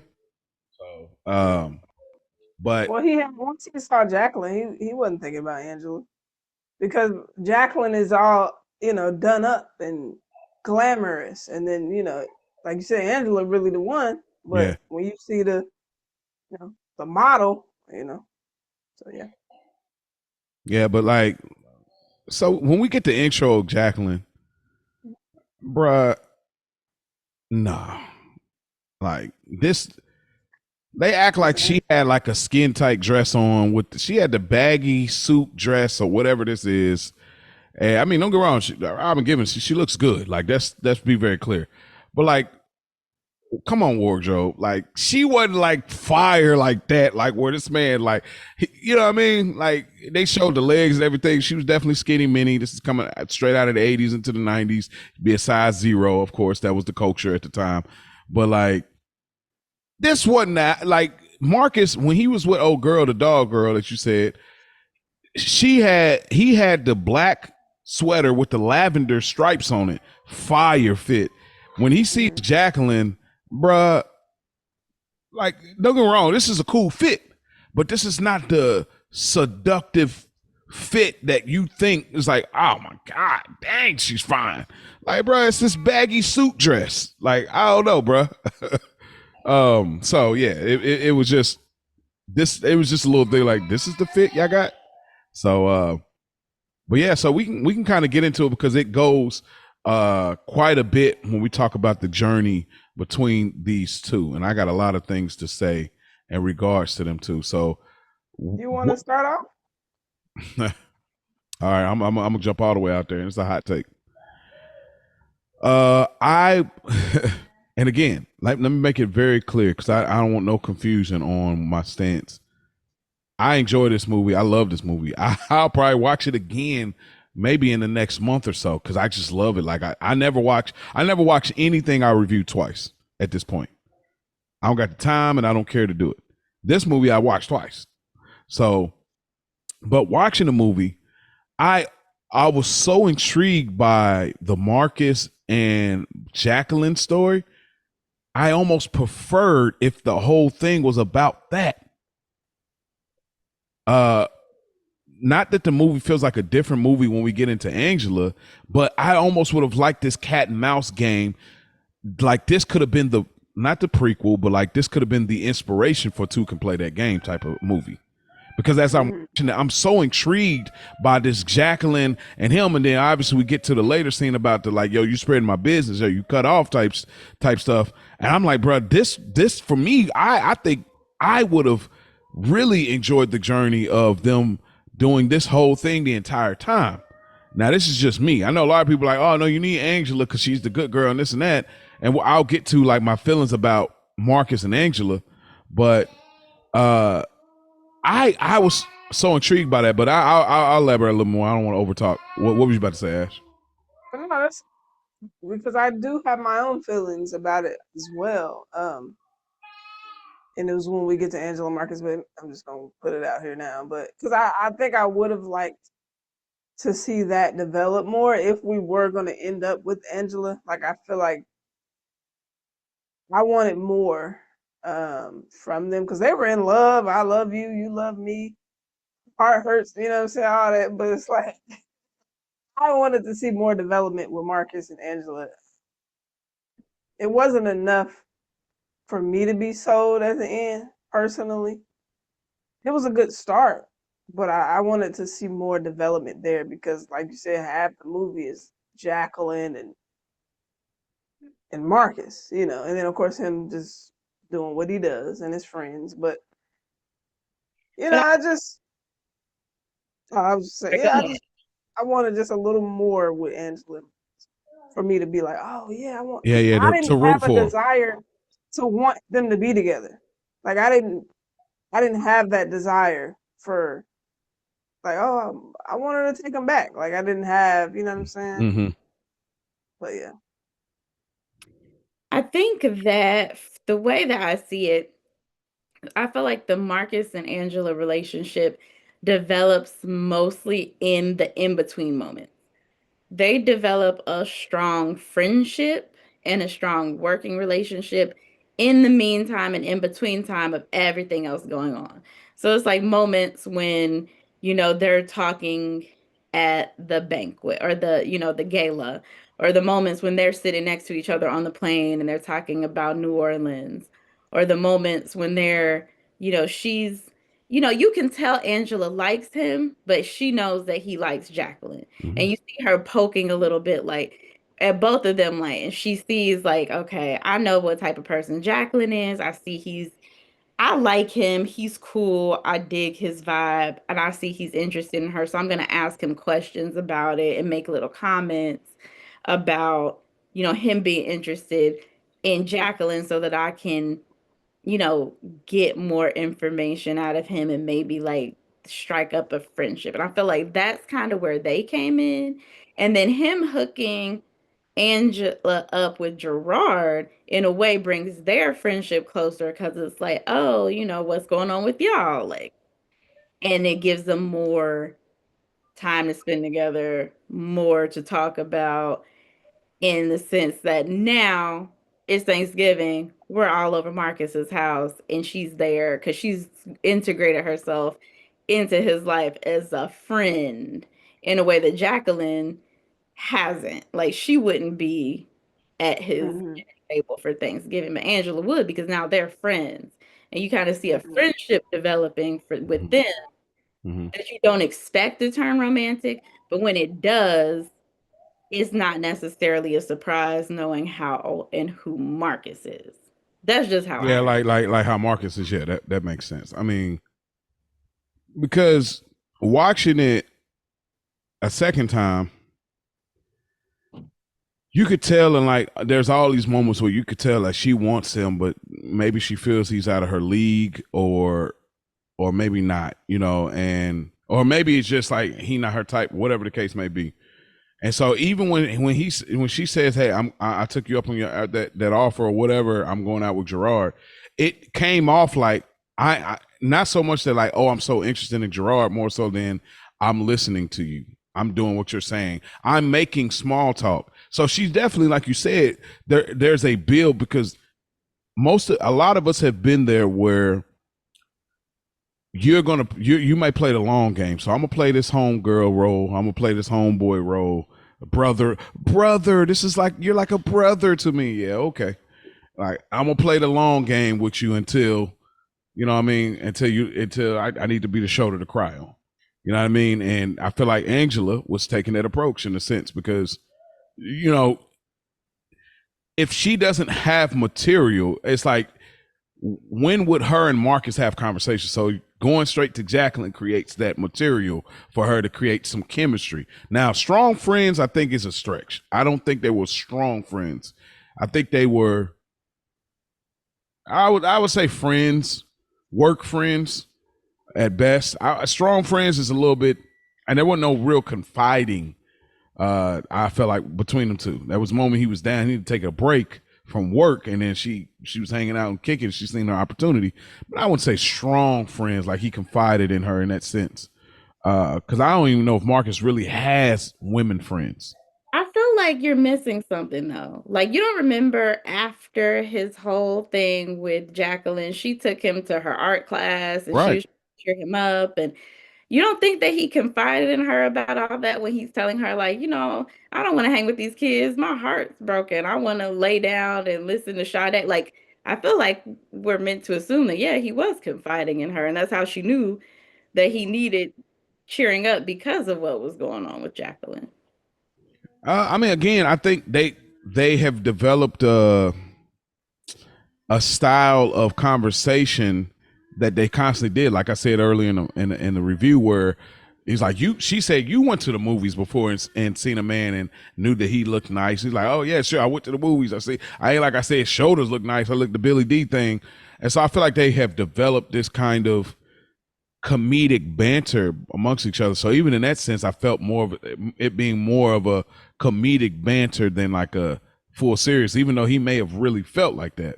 I And guess to me, it just seems like we don't have to see all of the conversations to assume that they're happening, especially if she knows enough about what's going on in his personal life to know to take him to an art class to try and cheer him up and get him outside of work and spend time with him to try and lift his spirit. I think she sees him as a strong friend. I don't think Marcus does though. I don't She, think. Go I ahead, think Ash. he knows yet. Like I think because he is sharing things with her, he didn't even think he could just be friends with a woman That's what I'm because saying. he's so used to knocking them down. And so that's probably what made Angela different. Like, oh, I am having these conversations with her and telling her about how I feel about what happened to me with another woman. You know what I mean? If I did, so I think there are friends. I don't know how strong of friends, but like for him to even feel like he can tell one woman about his interaction with another woman, because that's not how he moves. You would think he would just tell his boys, but these are things that he probably won't even tell them because they might look at him in a certain way, just depending on, it's pillow talking without the activity beforehand. So they were they were friends, and it was like a slow burn, like a slow. But one thing is for sure, and two things is for certain. Angela and Gerard were never going to work. Let's just be clear. Let's just keep it all the way 100. Okay. Is He was Angela the is safe. Angela the villain? Oh, No, come on now. absolutely not. But like you said, when he said you should go out with my buddy Gerard, bro, like she wasn't interested in him. I felt like she was doing it off the strength of Marcus. I mean, maybe because she valued his opinion. Like I think she thinks he does good work. Obviously we know she's attracted to him, but maybe she's like, well, if he's thinking I should give him a try, dude must be a good guy because maybe he does see that she's a good girl. You know what I mean? So trying to put that pairing together, but once he did, and it was just such an awkward pairing, and it was a safe pick. And he, on paper, yeah, he's probably consistent, respectful, not a cheater, all the things that you would want. But we got to keep it 100. Like, no attraction there. You know what I'm saying? No edge. You know, a lot of the time, there has to be attraction. But I And I just, think. Oh, my bad. Go ahead. I cut you off. My bad. Go ahead. I was You, going to say, you I saying just don't attraction? see. Go ahead. Go. Yeah, I was just saying, I don't think that she was attracted to Gerard in that romantic way. Mm-hmm. Um, Even like they went on the date and they tried to do the kiss goodbye, the awkwardness. I appreciate her for not like shunning him away for his awkwardness because he is, an awkward kind of dude. But like, it seemed like or quirky. Maybe that's the word I'm looking for. Hmm. But she was cool with it, and I like that about Angela. Like, she didn't like judge him or be like, oh, he's weird, But romantically, that pairing just wasn't even. She wasn't thinking about him romantically. Yeah, I think she has that in her though. Like that was my Quirky. interpretation. Like she has quirky in her because she's an artist, so it's there. But this is the solidifier of why it didn't work and why she couldn't get with it. He couldn't hit it with a bat or whatever the statement she made. It's because he's indecisive, and she Mm-hmm. likes a man that is decisive. I think if he was decisive, she could possibly have a date number two. Because I feel like Angela's a little deeper than just physical. I feel like she has that capability. I do. Yeah, Because wasn't she's an artist. confident enough. But, huh? Deeper. I didn't have enough confidence. Well, yeah, but that's what I'm Mm-hmm. saying. Confidence that ties into making decisions on the behalf of both of us, and he like again, he's having to question, okay, let's kiss on three. Oh, Yeah, let's it's do crazy. Chinese. What do you want to eat? Like versus Marcus is like, hey, listen, you know what I mean? You pulling up, like I already got the set. Like he's not asking questions. He's making the decisions, and that's what she's attracted to. Now there's some It's things I do firm, want to for say sure. about Angela as far as observation wise on what you thought this was. But yeah.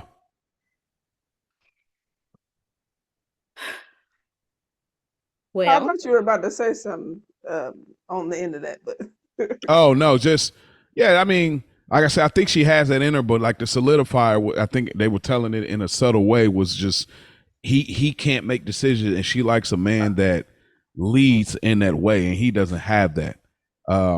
So I think I think she was open to it, like attraction wise or whatever. I mean, the hairline was crazy, but um, outside of that, she was not attracted to that man. at She was all. see not. that's what I don't be liking. Like that really be triggered because it's like fam. I'm thinking we hitting it off, and like you said I was Here you ugly. go. You said I was ugly and couldn't read good. Like, come on. Never said that, but Basically, I think she's that mhm. she might have seen potential trying to make fetch happen, but it was never gonna happen Exactly. because she just okay. sometimes you try to go out with the guy who's not your type and you're like, okay, let me give it a try with this guy. Mhm, He's nice. But it's just like there's no chemistry. mhm. And it's like, you know what? No. Now this is the friend zone guy. I have to friend you. You got to put you over here because I already see you're not about to get the juices flowing. You know what I mean?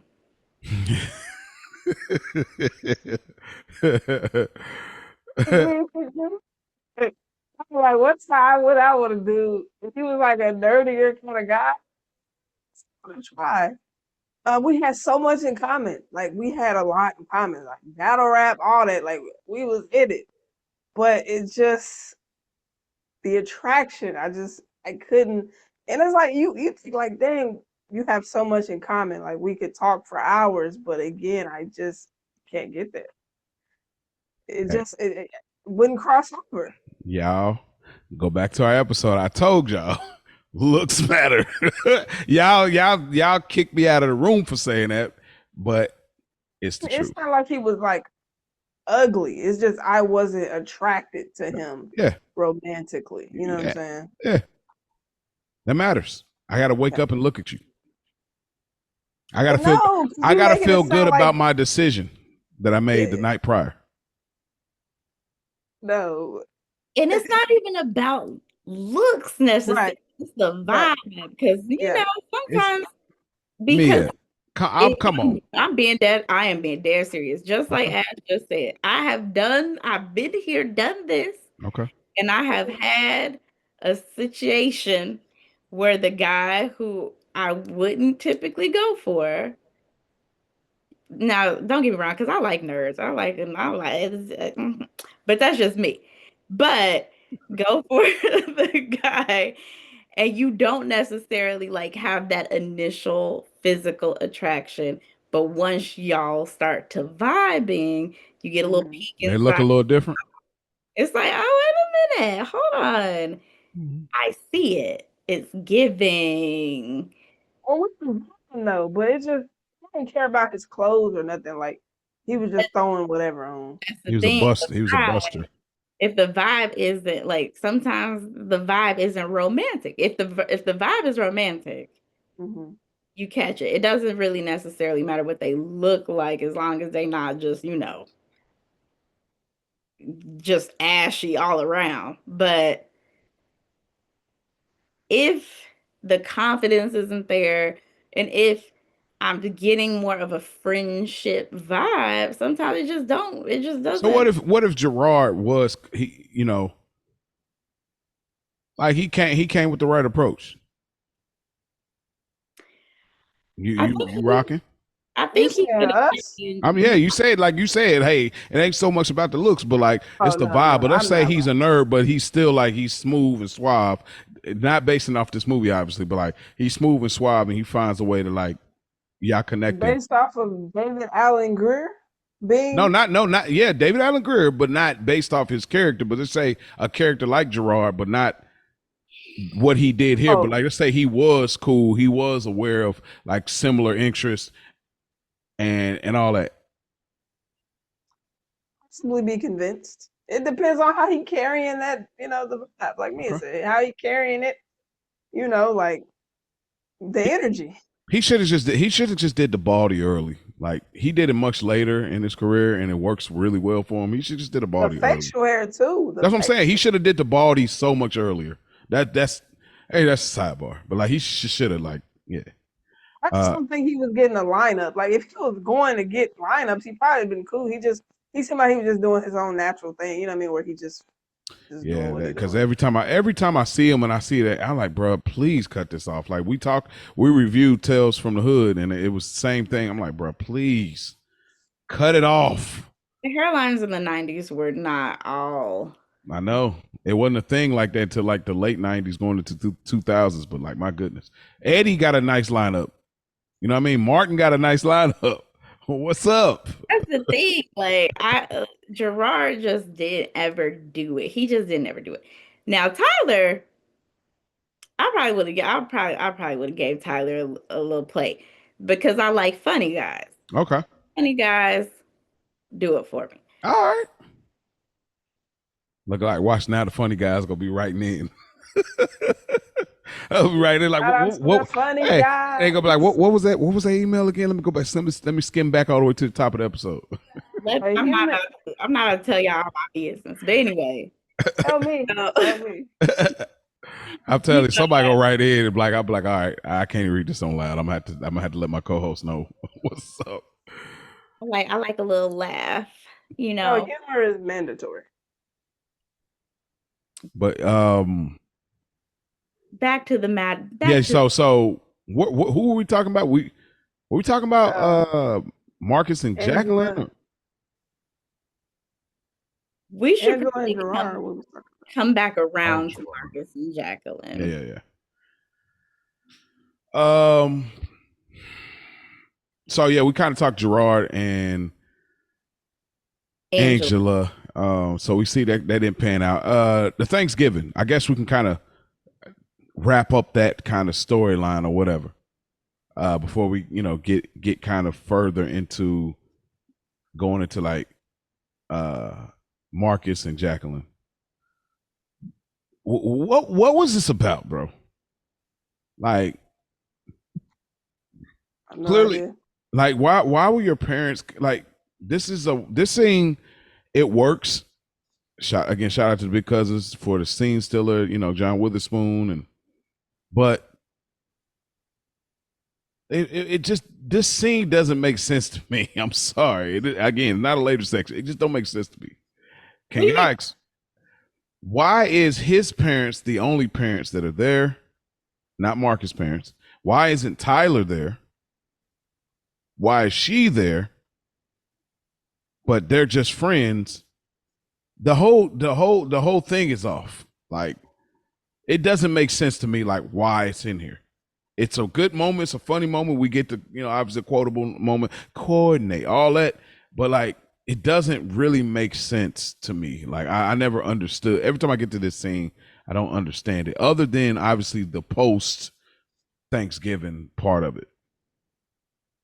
I mean, I can rationalize anything. I can come up with a scenario to make any of this make sense. Okay, make it make sense then.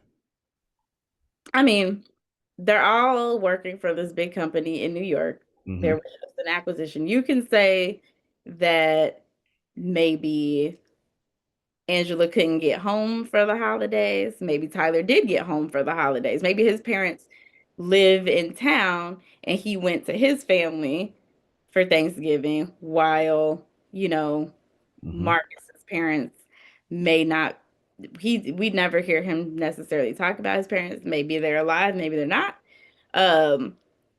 And maybe, Gerard's the only child. His parents were just able to come into town for the holidays. But why not at Gerard's house? Because Marcus was hosting. We never see Gerard's house. Like, we got to keep in mind, this is a movie. No doubt. No doubt. But I mean, they're limited to a whole lot of different stuff, like sets. We've already seen Marcus's house. We already have a set for Marcus's house. So Marcus is going to host Thanksgiving because a lot of scenes will be at Marcus' house. Set to the movie. We have to set up the premise for him and Angela to be alone together, which is he needs help with the dishes after everybody leaves. And well, then that's what I'm saying. Then why bring again, for me, I think, and this is just my opinion, I think the scene, again, this is not, it's just the more we're talking about it, the more I'm thinking about it. How much more interesting would this scene been if Tyler was there, Jacqueline was there? But Tyler was there. Now that I think about it, yeah, he was there. Was he? Yeah. Because I'm like, what? But no, Tyler was there. Because the whole scene when Jonathan Witherspoon or Mr. Jackson says, Marcus, I hear a girl at the office got you pussy whipped.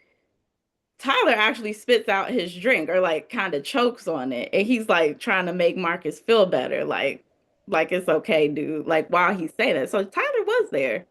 He was there. I remember him greeting them when they came in. Okay, I didn't. Well, there's like two versions of this movie. If y'all looking on streaming, and maybe I didn't get that version.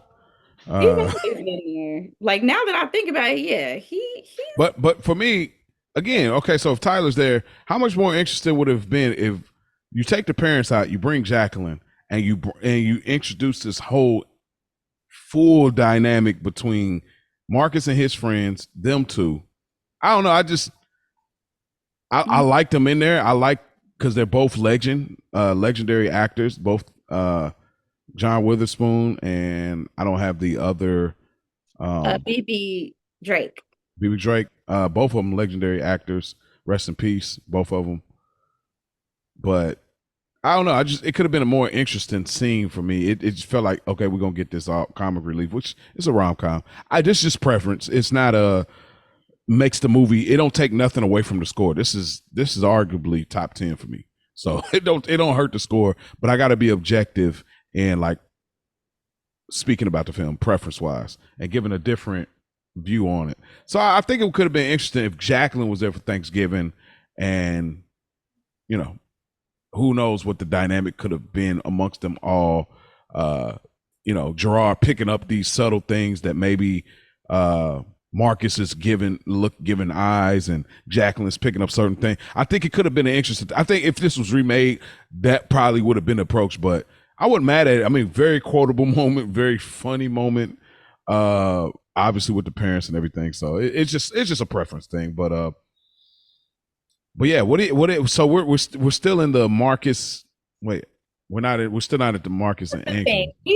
Because even leading up to this, I feel like we haven't talked enough about Marcus and Jacqueline, because I feel like that if we talked about it, we would see that at this point there would have been no reason for Jacqueline to be at Thanksgiving because her and Marcus were already on the outs by this point in time. Yeah. Well, I mean, but you could modify the sequence of where it lands. Where like maybe that 3 week timeline instead of being like, oh, we're gonna do the date thing or whatever, or was it the New Orleans thing? So this is like New Orleans happened. That was the first time they ever got together. Okay. So everything that happened was after New Orleans. That was the first Okay. time. And then they had their little, Yeah. whatever. And then, she kind of got him all in his feelings and in his head. Hmm. Then he went and became friends with Angela. She took him to meet the kids. They do Thanksgiving. All that stuff happens after he's already kind of gotten in trouble at work and had to be put on suspension because he gave the work away to Nelson. And all that happened Hmm. before. So he's not even really cool with Jacqueline again until after him and Angela hook up and Angela helps him get his head back on straight Hmm. and helps him with the ad and she sees him back on his game and now Jacqueline's like, oh, okay, so he's back. So now I can hook back up with him again. Spin the But I block. feel like, the whole premise to him and Angela is because him and Jacqueline have fell out and Angela helped him get back right. Okay. So then let's get into the Jacqueline and Marcus Ash. Where we know the whole layout of everything. Obviously, she's that one. Obviously, you know what I mean. There's a lot of different moments. What moment stood out to you, and what do you want to talk about in particular? I mean, he's looking into a mirror. I mean, this is where the true title of the movie comes in to play. She's just like him, but even worse. Or better. Or better, right? Top tier. Yes. Left $200 on a nightstand. Hey, listen. You treat me like women could do this better. Like just be clear. Like when I seen, I say, hey, listen, she could do this. Women could do this way better than you, bro. Way better than us. Felt so cheap and used. Well, she's a boss. She's a boss. Like, don't complain to me about $200 that got burned because you didn't make it to the movie and all that and all of the stuff that the date. About the money. Yeah, but again, yeah. About the money, but for her to still, what I mean, we got it in, appreciate it, and still drop the 2 for the inconvenience. Yeah, that was definitely a power boss. Move. Shout out to Jacqueline. Robin, we all know she has these roles that she takes. They're almost always like a dominance to her role, like her character. Like she's always in control. And I don't think I've ever seen her in anything where she wasn't like a head of state. Yeah, like head of state. She was like the, that she kept getting tackled in the movie or whatever. Like I was like, oh, this is a whole different role for her. But like that's but just even. I was like, after that though, like most of them, like everything is. I mean, Ambition, our show Ambition, it got canceled. Like this evilness to her, but so good. You can't help but get drawn in with her characters. But yeah, pretty much Marcus is looking into a mirror. She flipped the script on him. She's just like him, cold, emotionally unavailable. And he's not ready for that role reversal because he starts to really catch feelings. Like her feet's pretty, they're getting it in. Obviously, the sexual chemistry, everything is on all levels. She's successful. She's holding her own. And he wanted to be like, I want you to be my girlfriend. Like, she's like, I want to be your man. Getting serious on me, are you? Right, like this is just fun. Fling the F's, right? And he's like, and then like sitting by the phone, waiting on the phone call. Like she got him around the finger, even when they're in. I'm not gonna be vulgar, but even in their moments of intimacy, like she's dominating him there as well. Yeah. It's like he is wide open. Got him. She got him right. If I want it, I call him up. It's nothing. I can get it anytime. Period. I mean, she's telling people about. Like, you out of pocket with the reveal of the activity is crazy. See, I But didn't like that. I didn't like that. She treats him the way he's always treated women. You see him at the table talking to to Gerard and Tyler about the women he sleeps with. I pulled the cover back. She got hammer time on her shoes, this, and that. And she talks to her girls about Marcus the Yeah. same. I feel like yeah. she liked him because she thought he was on the same type of time she was on. Like, oh, okay, I see you, you see me. That's what this Mhm. is. But then, you know, he wasn't ready for a woman like that. He had never had a woman Mm-hmm. Mhm. fall victim to his beguiling ways, and he didn't know how to respond to that. Yeah, Okay, not he wasn't ready for it, but and it's crazy because it's the same cycle where he doesn't realize it's happening to him. Like mhm. that just like how he does with women. Like he's creating this whole flow of playerism, and the women don't realize it's happening. You know what I mean? And Jacqueline had the same thing, posting her clarity. Like, yeah, I gotta go. I'm straight, dog. Like, and I find it interesting, and I really like, again, like, talk about, like, I feel like this movie could have had a sequel. Because I might be the only one in this sense, because back in '92, a lot of people didn't like Robin Givens. Maybe some people still don't like Robin Givens. It made her role blow up even more. But I would have liked this Boomerang too, with her being the lead and going through the same thing. Like, seeing her actually catch feelings again. I might be alone in that. A lot of people might be like, I don't want to see no Robin Givens led film about the same thing. Rock is top tier But with I that. would have been interested because she's so hard. I would say, bruh, to see her get like Marcus, where like Eddie might be like, hey, I'm an executive producer, I'm not in the film, but see her go through the same things. Like, you know how they did the What Men Want movie, I think, and then they later so many years later, they did What Women Want or whatever. It was the opposite. The opposite. Like, I feel like this movie could have done that with her character. Like, bro, I would have been, cause she tough. It's like, hey, why you out there? Can you give me a beer? Like, she wasn't playing no games with this dude. Like, stop playing with me. I want to see the Knicks game. I want to see. Look at Jordan, and I really didn't like how. This is why I didn't like how Marcus was pouty about it. Because your game did work, you pouting about it, bro. Like, you could, like, this is what made me feel like, bro, you's a fake G.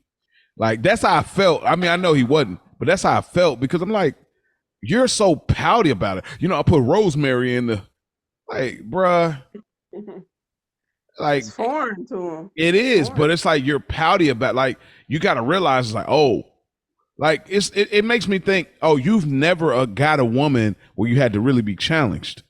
Mm-mm. Obviously.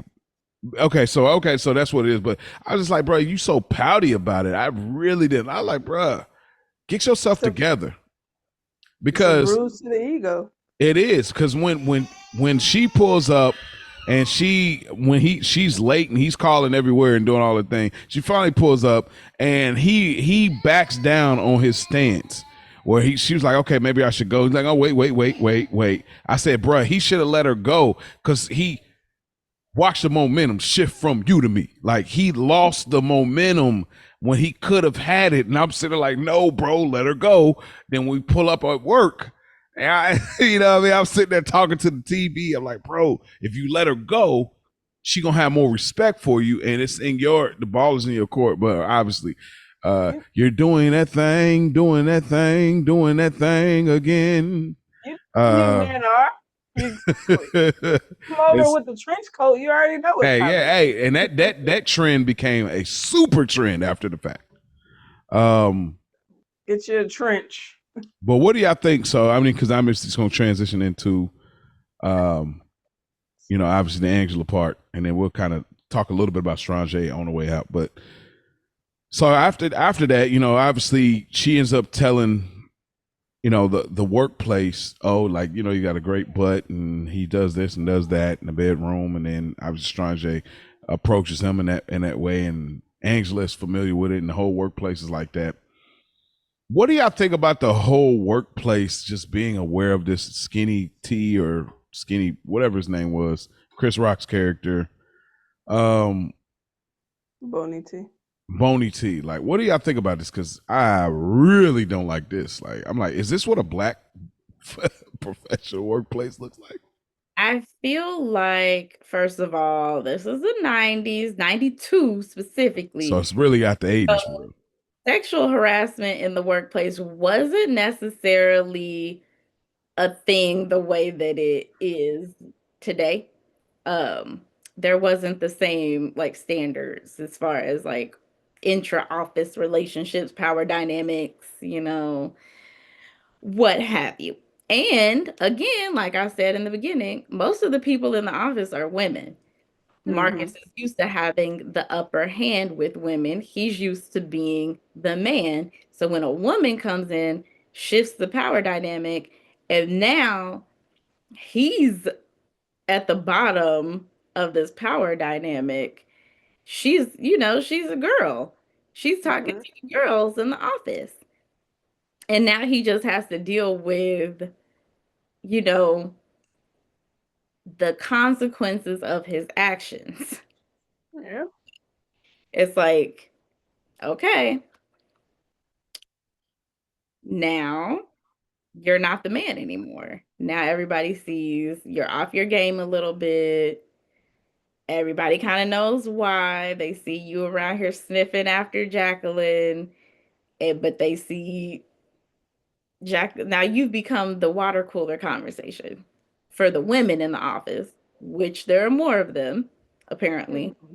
And now you can't even walk around the office with your head held high like you used to. Now I think that this is definitely a product of the time that it was in. I don't think you would see this now, like as far as because she was the boss, he was the employee, her talking about their sex life amongst the office. That would be that's not something you would see today in a movie, but for the 90s, it's believable. I would believe Yeah, it. that's the calm part of it, of the rom com. I feel like I just it was more of a like where Tisha Campbell's character plays in the what size is your girl? Oh yeah, you doggy, doggy style. Like I feel like if there was a chick at the workplace, spread it because again, the cheapening their brilliance, the two him and then now also cheapening hers. Like I get like a homegirl gonna talk to a homegirl, but like you're telling the whole office. Like it cheapens it just cheapens their brilliance because it's like I believe that Jacqueline is like the way she got Strange together. Like I believe that she is the ultimate professional, and she even said like, bro, I don't get down with people I work with, and I believe her. You know what I mean? She finally did because he was just relentless and she was attracted to him. He was like, why not? You know what I mean? It was more of a why not thing, I feel like. But yeah, and even then, when that right before that went down, like he had all his game went out the window. So he had to flat out just say, like, what's up? Like, I put my Mac Daddy down. Like, what's going on? Like, he had to flat out just say because nothing was working. He had no angles, no material, but so that's why I say it bothers me in the sense that yeah, maybe he'll say it because he's talking to his homeboys, but I don't think she'll say it like nah. Like I she think that's the point. I think that it's a play on the whole boys club thing. Men will be men, boys will be boys. mhm. They get with the girls in the office and they're the man and they talk about it and everybody just sees them like that, just like Boney T in the beginning. Like, we have an office pool. When are you gonna sleep with this new hottie in the office? And it's normal for the man to be like the big bad on campus and Mhm. he can go around and people can know about his exploits. But when it comes to a woman, now all of a sudden it's like, oh, I can't believe a woman would Oh, I see what you're saying. do that. But no, because she's the big shit on That's a campus. great point. That's a That's great point. now. she's the head of the boys club, but it's a girl. I'm doing just like you. Mm-hmm. Ha! It just happened to be more women in this building. That's a good point. All right, I feel you. I'm with you. I'm with you. All right. And then lastly, with the Jacqueline and Marcus story, obviously, we'll get more into the Angela part, but like the Jacqueline part of it, she ends up, spinning the block, and he comes to it. He gets a realization. Ash, what do you want to say about this whole sequence between picking up the phone, pulling up on the meeting, and then how things go where they go? All right, what are we? Who? What? Jacqueline, remember, like he was already with Angela at this point. Oh, when he was getting out the shower, Uh-huh. and then yeah, um, it was expected, honestly. For it was expected because I mean, obviously, in that moment, like once he ended up meeting up with Jacqueline, and the fact that Angela's already living in the crib, like again, I know this is just we're supposed to assume, but like it just seems so fast, right? Like she already staying at the crib. Yeah, I'll speak to that in a later And section. but it's expected of Marcus. I mean, he was really like Jacqueline was that one that, and again, this is where he used the word love, but he wasn't in love with Jacqueline. Mm-hmm. It was like he had this powerhouse physical relationship with Jacqueline, and then he was more emotionally connected to Angela, not even realizing that that's love. Like you know what I Mm-hmm. mean? When you have a connection outside of the bedroom, that is something special, you know. But Jacqueline being Jacqueline, she Yeah, almost got him, you know what I mean? But Charlotte's uh, Web. yeah, And I it's think with mhm. Jacqueline, it was his ego. Right. His ego was so hurt that a woman wouldn't instantly fall head over heels for him, that he thought he was in love with her because, he wanted what he couldn't have. Like, Hmm. Mm-hmm. It shows you the difference between love and lust. You know what I mean? Right. Um, because early in the movie, he was like, "Man, you never know, she could be Mrs. Graham."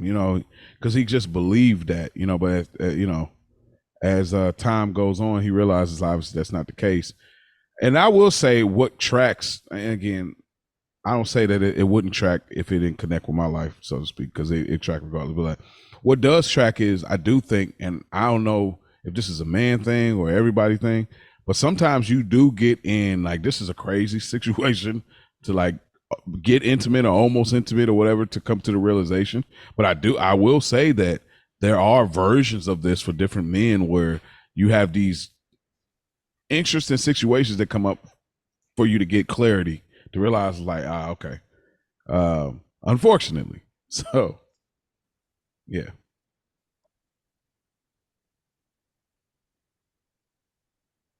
Yeah. Mm-mm-mm. But I ain't really have nothing else to say on that as far as he did um, what I expected him to do. I think, again, just like Jacqueline, and this is the part that I love about this whole movie. With after Marcus goes back and gets with Jacqueline, and he had the audacity, because niggas ain't gonna have nothing, they gonna have a whole lot of audacity, to come back and tell Angela, Jacqueline says I'm a better person, and I know I owe that to you. Hey, Oh. he earned every bit. He earned every five fingers of that slap that she planted on his face. Because how dare you come to me after you done just dipped out on me in the middle of the night and just snuck back in the bed next to me Hmm. and tell me that the other woman told you that you're a better person and you owe that to me? Let me tell you something.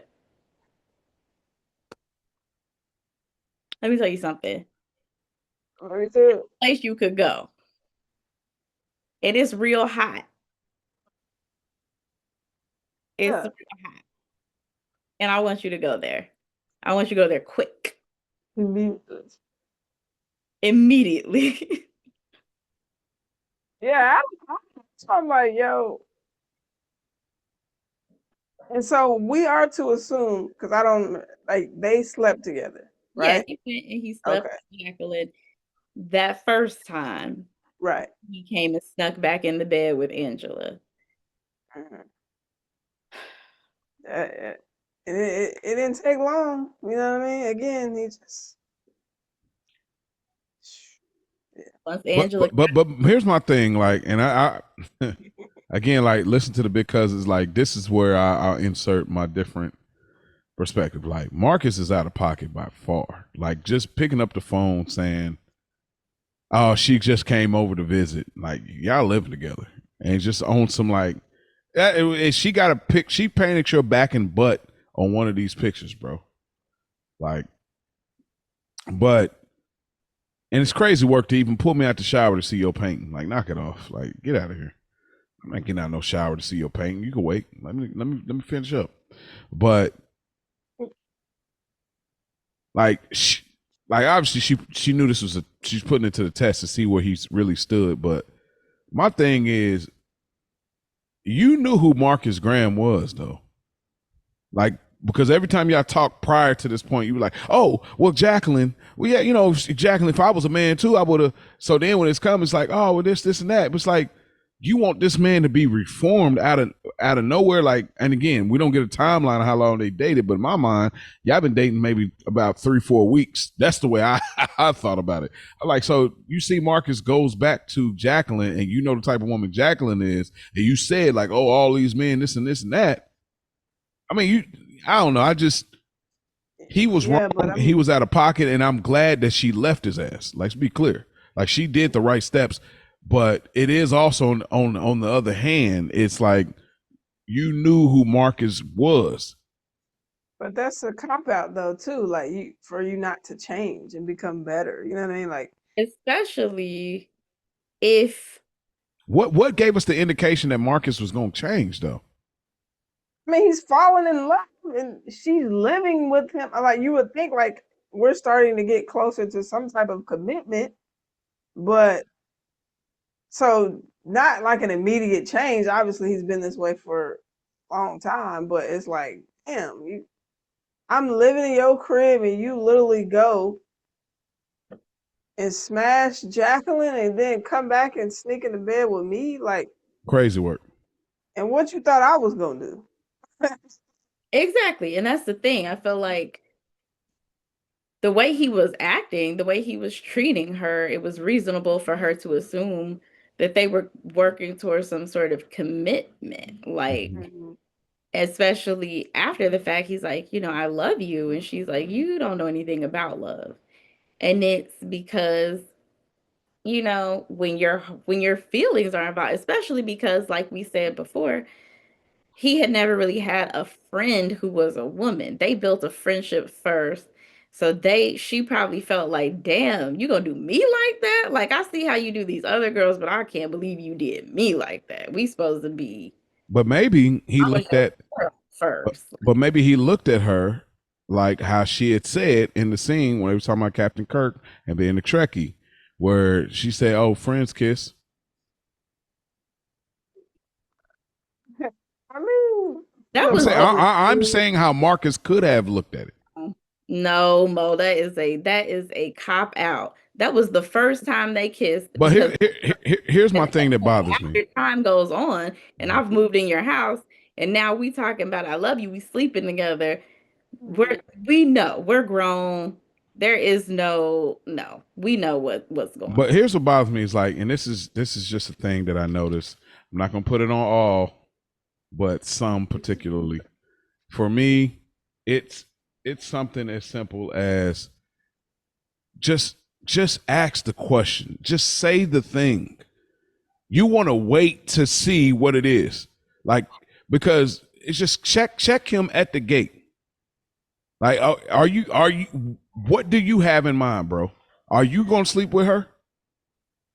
Instead of just like, oh, okay, oh, all right, because he's asking like, hey, if you don't want me again, Marcus is trash. Like, let's be clear. Like, this is a very trash decision. So I don't condone it nor agree with it or see where you're coming from. But it's like, if you're feeling some kind of way, why don't you just say it then? Well, no, like this after the fact, like, cause he played it like didn't something good happen with the company, and then Jacqueline was like he was saying Jacqueline wants me to be there. Wasn't it something that happened with Angela's work? It was something good, like Yeah, so it she seemed did get like there something was good out of it. Yeah. some type of event or something was going on. But in my mind, I would have been like, well, why wasn't Angela invited too? Yeah, like, yeah, like, I'm bringing her. We're Yeah. all like collaborative, but so in that moment, I don't see Angela being like, "Are you gonna go sleep with her?" You know what I'm saying? Like maybe she wants to see, like, okay, if what we're building is actually has a solid, like we're standing on something that I can trust you enough not to just go and do what he did. You know what I mean? But her face So is we telling a built different some type of story. well, she's nervous because again, like you said, she knows who he is and what he's been doing prior to her. But since we are establishing some things, he just want to see what what you standing on. And Exactly. unfortunately, he reverted. Fair. Because I stand very much so stand on let somebody do what they want to do so you can see what they'd rather do. Now I'm not going I know what you and Jacqueline were before. You telling me Mhm. this is about work? I'm not gonna be insecure and get all like, oh my God, what are you gonna do? Are you gonna no? You go do what it is that you feel, and then you come back and you deal with the consequences of whatever it is that you did. So yeah, she had no reason. She had reason to assume that something would happen, but it's like, okay, now's the real test of our commitment. Are you going to go out there and do something wild, or are you going to stand on what we have? And he didn't. And so that's why it played out the way it did. Mhm. I do like the fact again, and it's shout out to Halle Berry too, because like a lot of them didn't believe she could be a lead woman, which is crazy. But shout out to Eddie because again, committing to the full romance, he's in the towel with the shirt off. Like that's a commitment. Like this is a part of the romance vibe. You know what I mean? I mean he not fat at all. He not out of shape. He don't have a six pack and pecs or nothing. But the commitment, I respected it. You know what I mean?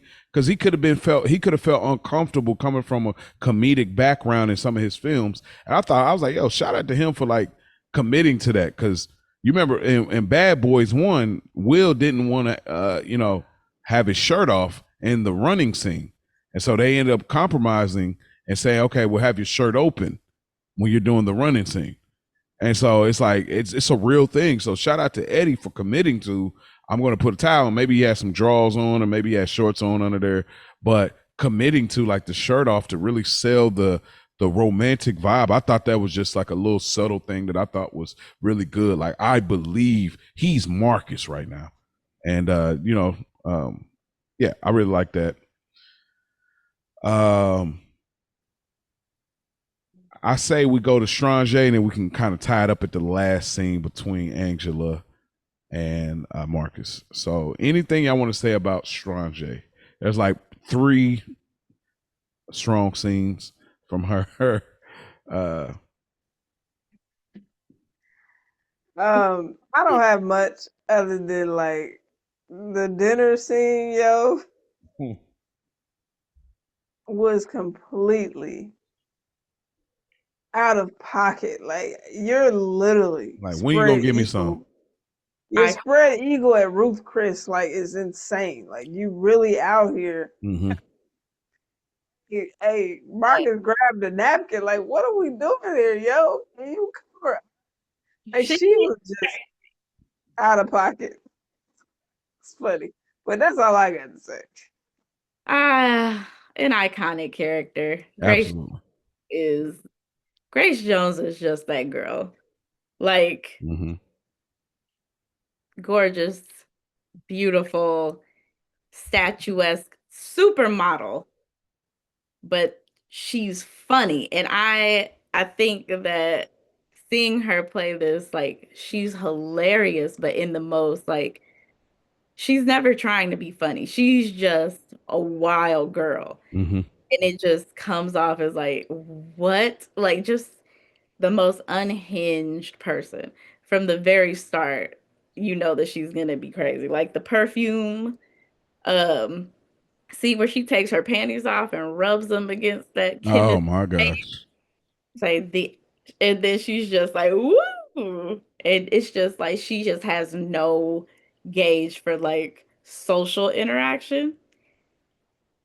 Opening your legs at the dinner table. Just hello, okay. And Crazy. she's just a wild girl, but I feel like, you know, what would this be without Strange? Yeah, you need Strange. Like taking your panties off and putting it in front of the fragrance scientist, and like you got pee and booty juice all in these panties, and it's got holes all in it. Like, bruh, I didn't come to work today planning on sniffing booty juice. Why are you rubbing this on my nose and talking about this is the essence of sex?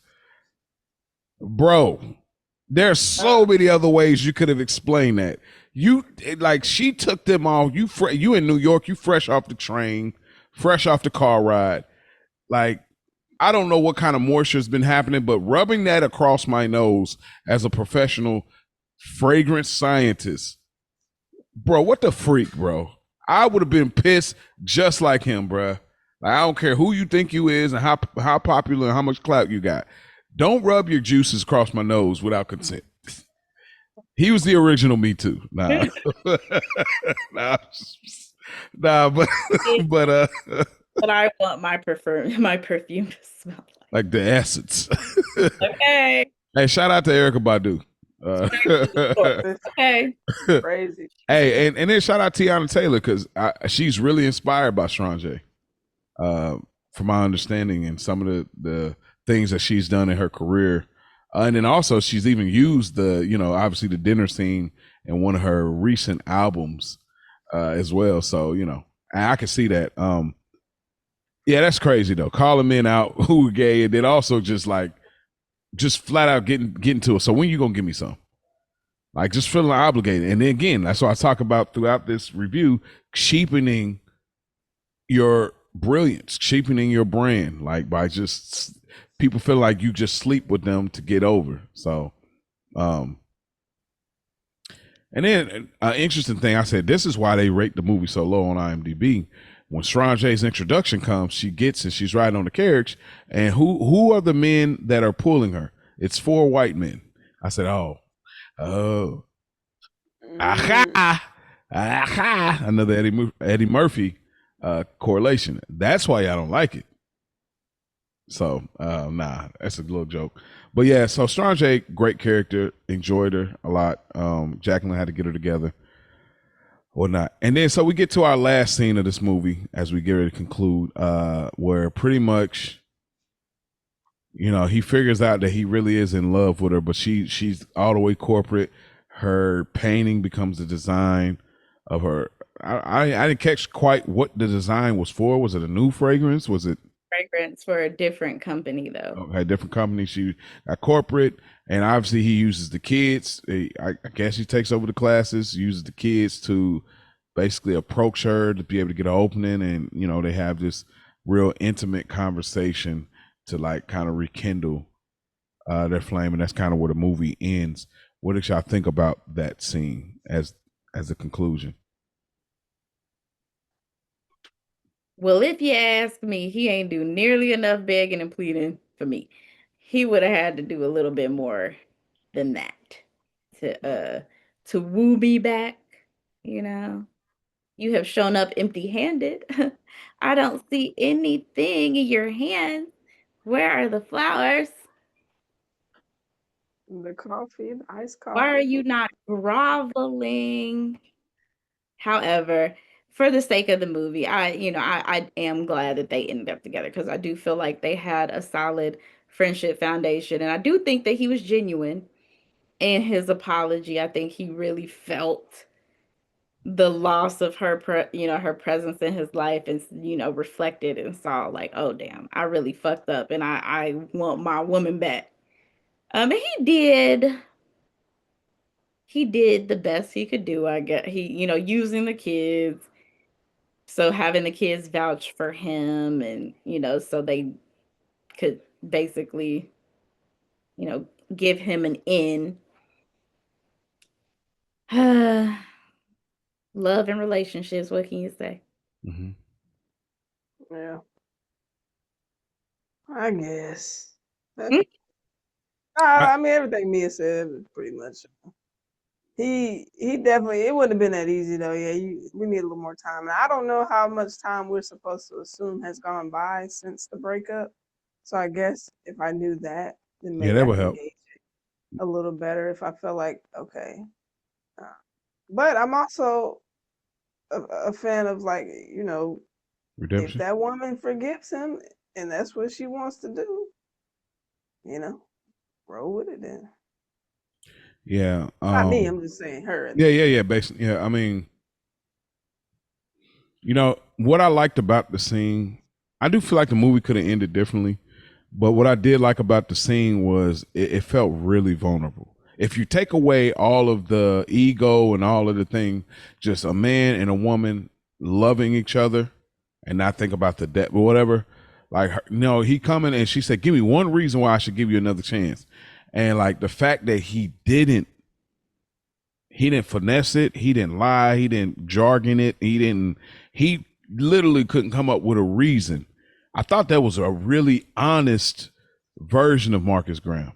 I thought it was really vulnerable. I remember when I first seen this, I thought this is what made me like really like, wow. Cause I never seen Eddie like this. I'm like, wow. Like he's got the puppy dog eyes and he's just like all in, you know what I mean? I'm like, he's really committed again. Like I said, I've seen before with shirt off, like he's committed to, I am this romantic guy trying to figure this out, even though I'm a player turned committed man. And then it's this moment where she was like, I'm scared. He's like, I miss you. And that miss you had so much power, it disarmed her to the point she's like, I'm scared. And it's beautiful because it's like, it's so honest. Her heart has become cold because it's like, I gave you this chance and I played the long game and I believed in what we could be and I built you back up and you tore everything down. And it's just like to give you another chance because really she's saying, I miss you too. You know what I mean? But I'm scared. And he says, like, what do you say? I can't breathe without you. Mm-hmm. Shout out to Jay Holiday. But he says, I can't breathe without you. And I think that was a very interesting choice of words. Where his whole well-being has changed without her. And I do feel like that is genuine in the sense that when a man knows, he knows. And that's what it is, bro. Like when a man finally gets it, we bump our head a million times, unfortunately. But when we know, and when he got there, he knew. I do feel like, some people say, oh, did Marcus really deserve Angela? That's up for debate.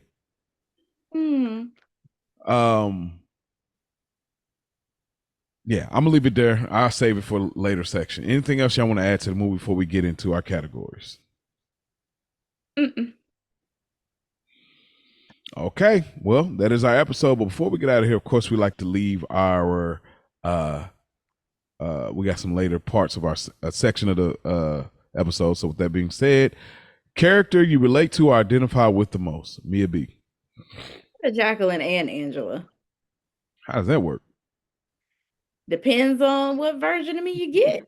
I've been both. I've been Jacqueline to a few, and I've been Angela to a few. Respect. You got dudes coming to the job. Coming to the job because he was wild and coming to the job thinking like, yo, kid, like trying to kiss on her and everything. Like, bruh, chill. He was wild. All right, Mm-mm. fair enough. Ash. I'll go with Angela. Just knowing my worth and value and spotting out the BS. Okay. I'm gonna go Tyler. That's um, I would have never. you know, Tyler's an interesting dude. You know what I'm saying? Like he could be the center of a friend group. He's got some motion, but not a lot of motion. Um, I feel like as he matured, he would probably figured it out. He wouldn't have been Marcus, but he definitely would have found his lane where he got some things working in his favor as well. I couldn't go Gerard because it's just too full. Like it would take so much to get to an arc of coolness, and I was never that far back. But I think Tyler was probably right around where I was before I finally kind of figured out how to press those buttons and get in the right position to you know be similar to Marcus. You know what I mean? So I'd probably go Tyler. Get the stepping. Character you could do without, or you felt the film did not need. Mia B.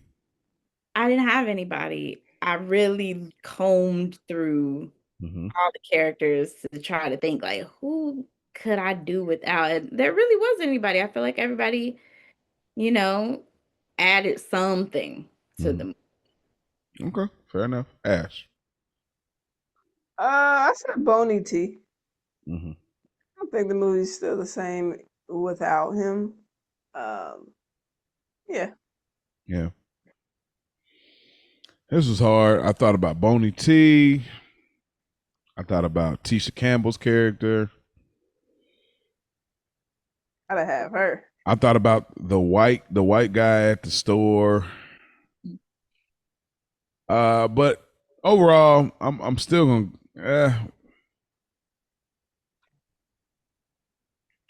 I think I'm gonna go Boney T as well. Like I was gonna say Gerard's parents. That's where I was gonna land because, like I said, what I said earlier in the review.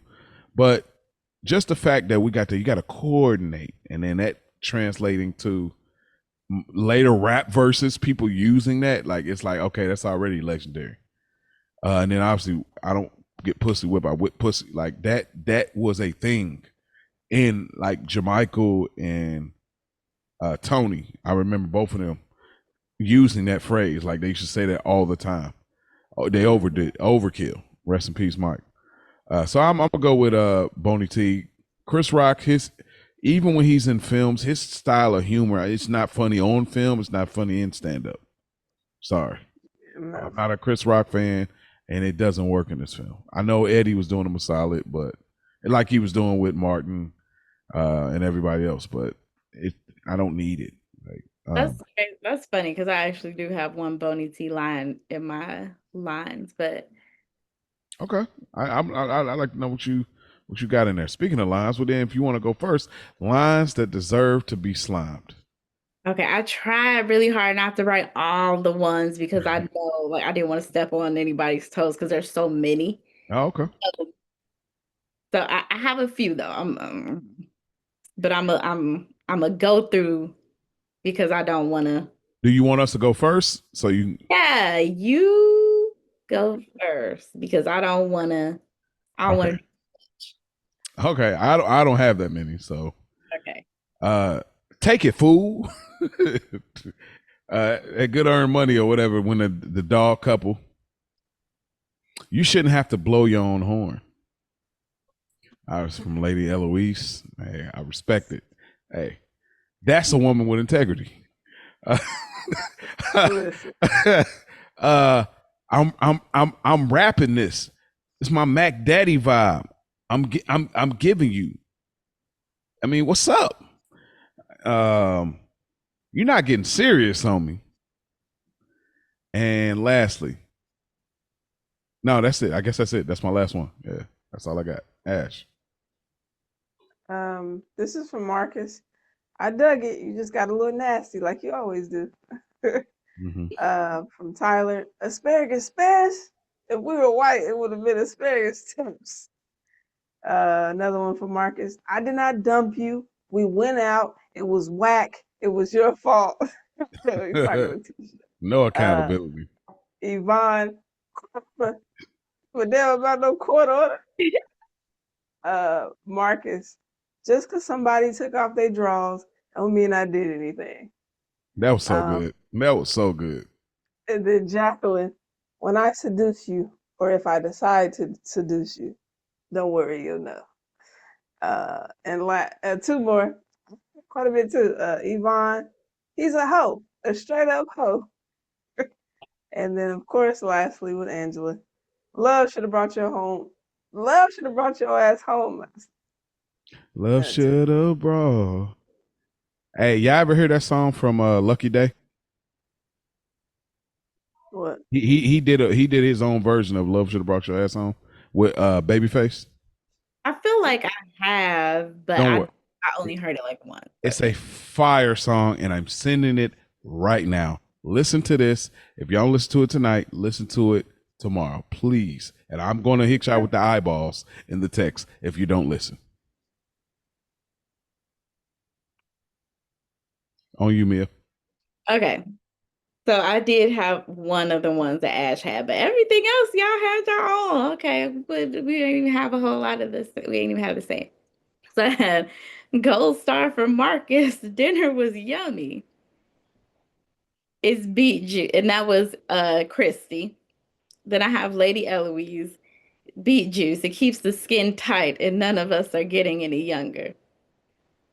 And of course, Lady Eloise, Marcus, darling, I don't have any panties on. I had the Jacqueline when I seduce you line. Then I have this is Marcus. You're the no pussy getting this talking this shit in this brother I know. Then I have Angela. Gerard could not hit it if he had a bat. Then I have Mr. Jackson. Marcus, I hear a girl at the office got you pussy whipped. Yvonne, I hope you catch a disease and your dick falls off. Crazy. And then last, I have Angela. I'm sick and tired of men using love like it's some kind of disease you just catch. Love should have brought your ass home last night. Sidebar. It made me think. I said, Marcus must have really been desperate to sleep with old girl that like is right there. Like I said, he must have had a real like. I thought about this, but it wouldn't work for conversation. But I said, man, he must have not desperate. That's not the word, but like he must have been like really in need to shit where he lay, so to speak. Do you think they slept together or they just went out once? I think they slept together because he said dog. She said dog eating. Like so, it's like if Marcus is going to go through all of that effort, he gonna get it off. I feel like, but her feet probably really look bad. That's why. All right. Things you would change about the movie or what you feel they didn't get right, Mia. I didn't have anything. I'm sorry. I'm biased, though. That's I know, fine. but this is like This movie's arguably perfect, so I ain't mad at it. this is one of those movies where I'm like everything about it. I think makes it what it is, and since I love it so much, I wouldn't change anything. Okay, Ash. Tyra's character, I didn't like that he was always referring to sex in the woman's private area. Like it was just very. Well, maybe because I'm older now, and it was a little distasteful. I'm like, Kylie, every scene he talking about vagina and this and that. I'm like, I don't know. I wish they would have just, I don't know, reeled it in a little bit for me on that. But what was it? Yeah, I feel like that was like probably like they wrote it one way and Martin did it a different way. That's how I feel. It was just a lot. It was like it was. You're not effing her feet. You're not effing her brain. Like, yeah, I'm like, come on, bro. Gracious. Must be wrong with the Twizzard. For me, and this is like a twofold. It could have went one way or the other. Like to me, this movie either like because when we get to the latter part of this film with Angela, when I don't get this idea that Marcus is now ready to date. It seems like he's ready to date Jacqueline because of the lust, but they don't get this idea like, oh, because it didn't work with Jacqueline, I'm ready to settle down. So all of a sudden, Angela comes into the picture. I did. There was not enough clarity for me in the movie. Like, I mean, I'm cool with it. I can live with it. It don't bother me to the point that I can't watch it. But if we're just talking about cohesiveness, for me, that's the thing. It's like, when did we get this idea that Marcus was ready to date once he wasn't with her? Yeah, she was friending him, like kind of getting with him, but it kind of jumps from that to they living together. So it's kind of that part. And then also for me, I genuinely feel like this, but I think the movie should have just stayed with the Marcus and Jacqueline thing. Like it could have been I said it earlier, but like it could have been like the precursor to could play that game. Where like maybe he moves on and she tries to pursue him and they're doing this weird back and forth thing throughout the movie. It was more compelling to me. When I watched it this time, the Angela and him story, I'm cool with it and I like it from the sense that there's the vulnerable section of the movie, but it wasn't compelling as much as the Jacqueline stuff for me at all. Like I every time I watch this movie, I forget there's a whole different section. So that's just my opinion. Ash, more of the story in your opinion.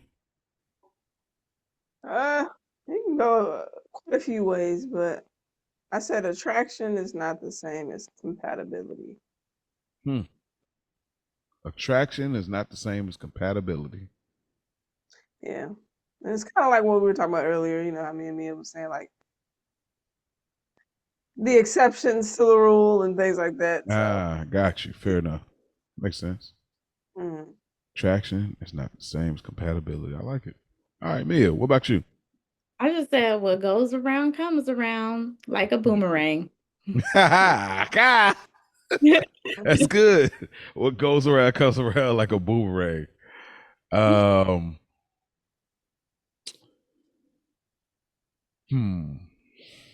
Where should I go? I'm gonna use a classic phrase. I heard this some years ago, and it stuck with me ever since. A dog that'll bring a bone will take a bone. Mm. And for those that don't know what that means, in the typical sense of what that phrase means, if somebody is gossiping about somebody else, best believe they're gossiping about you too.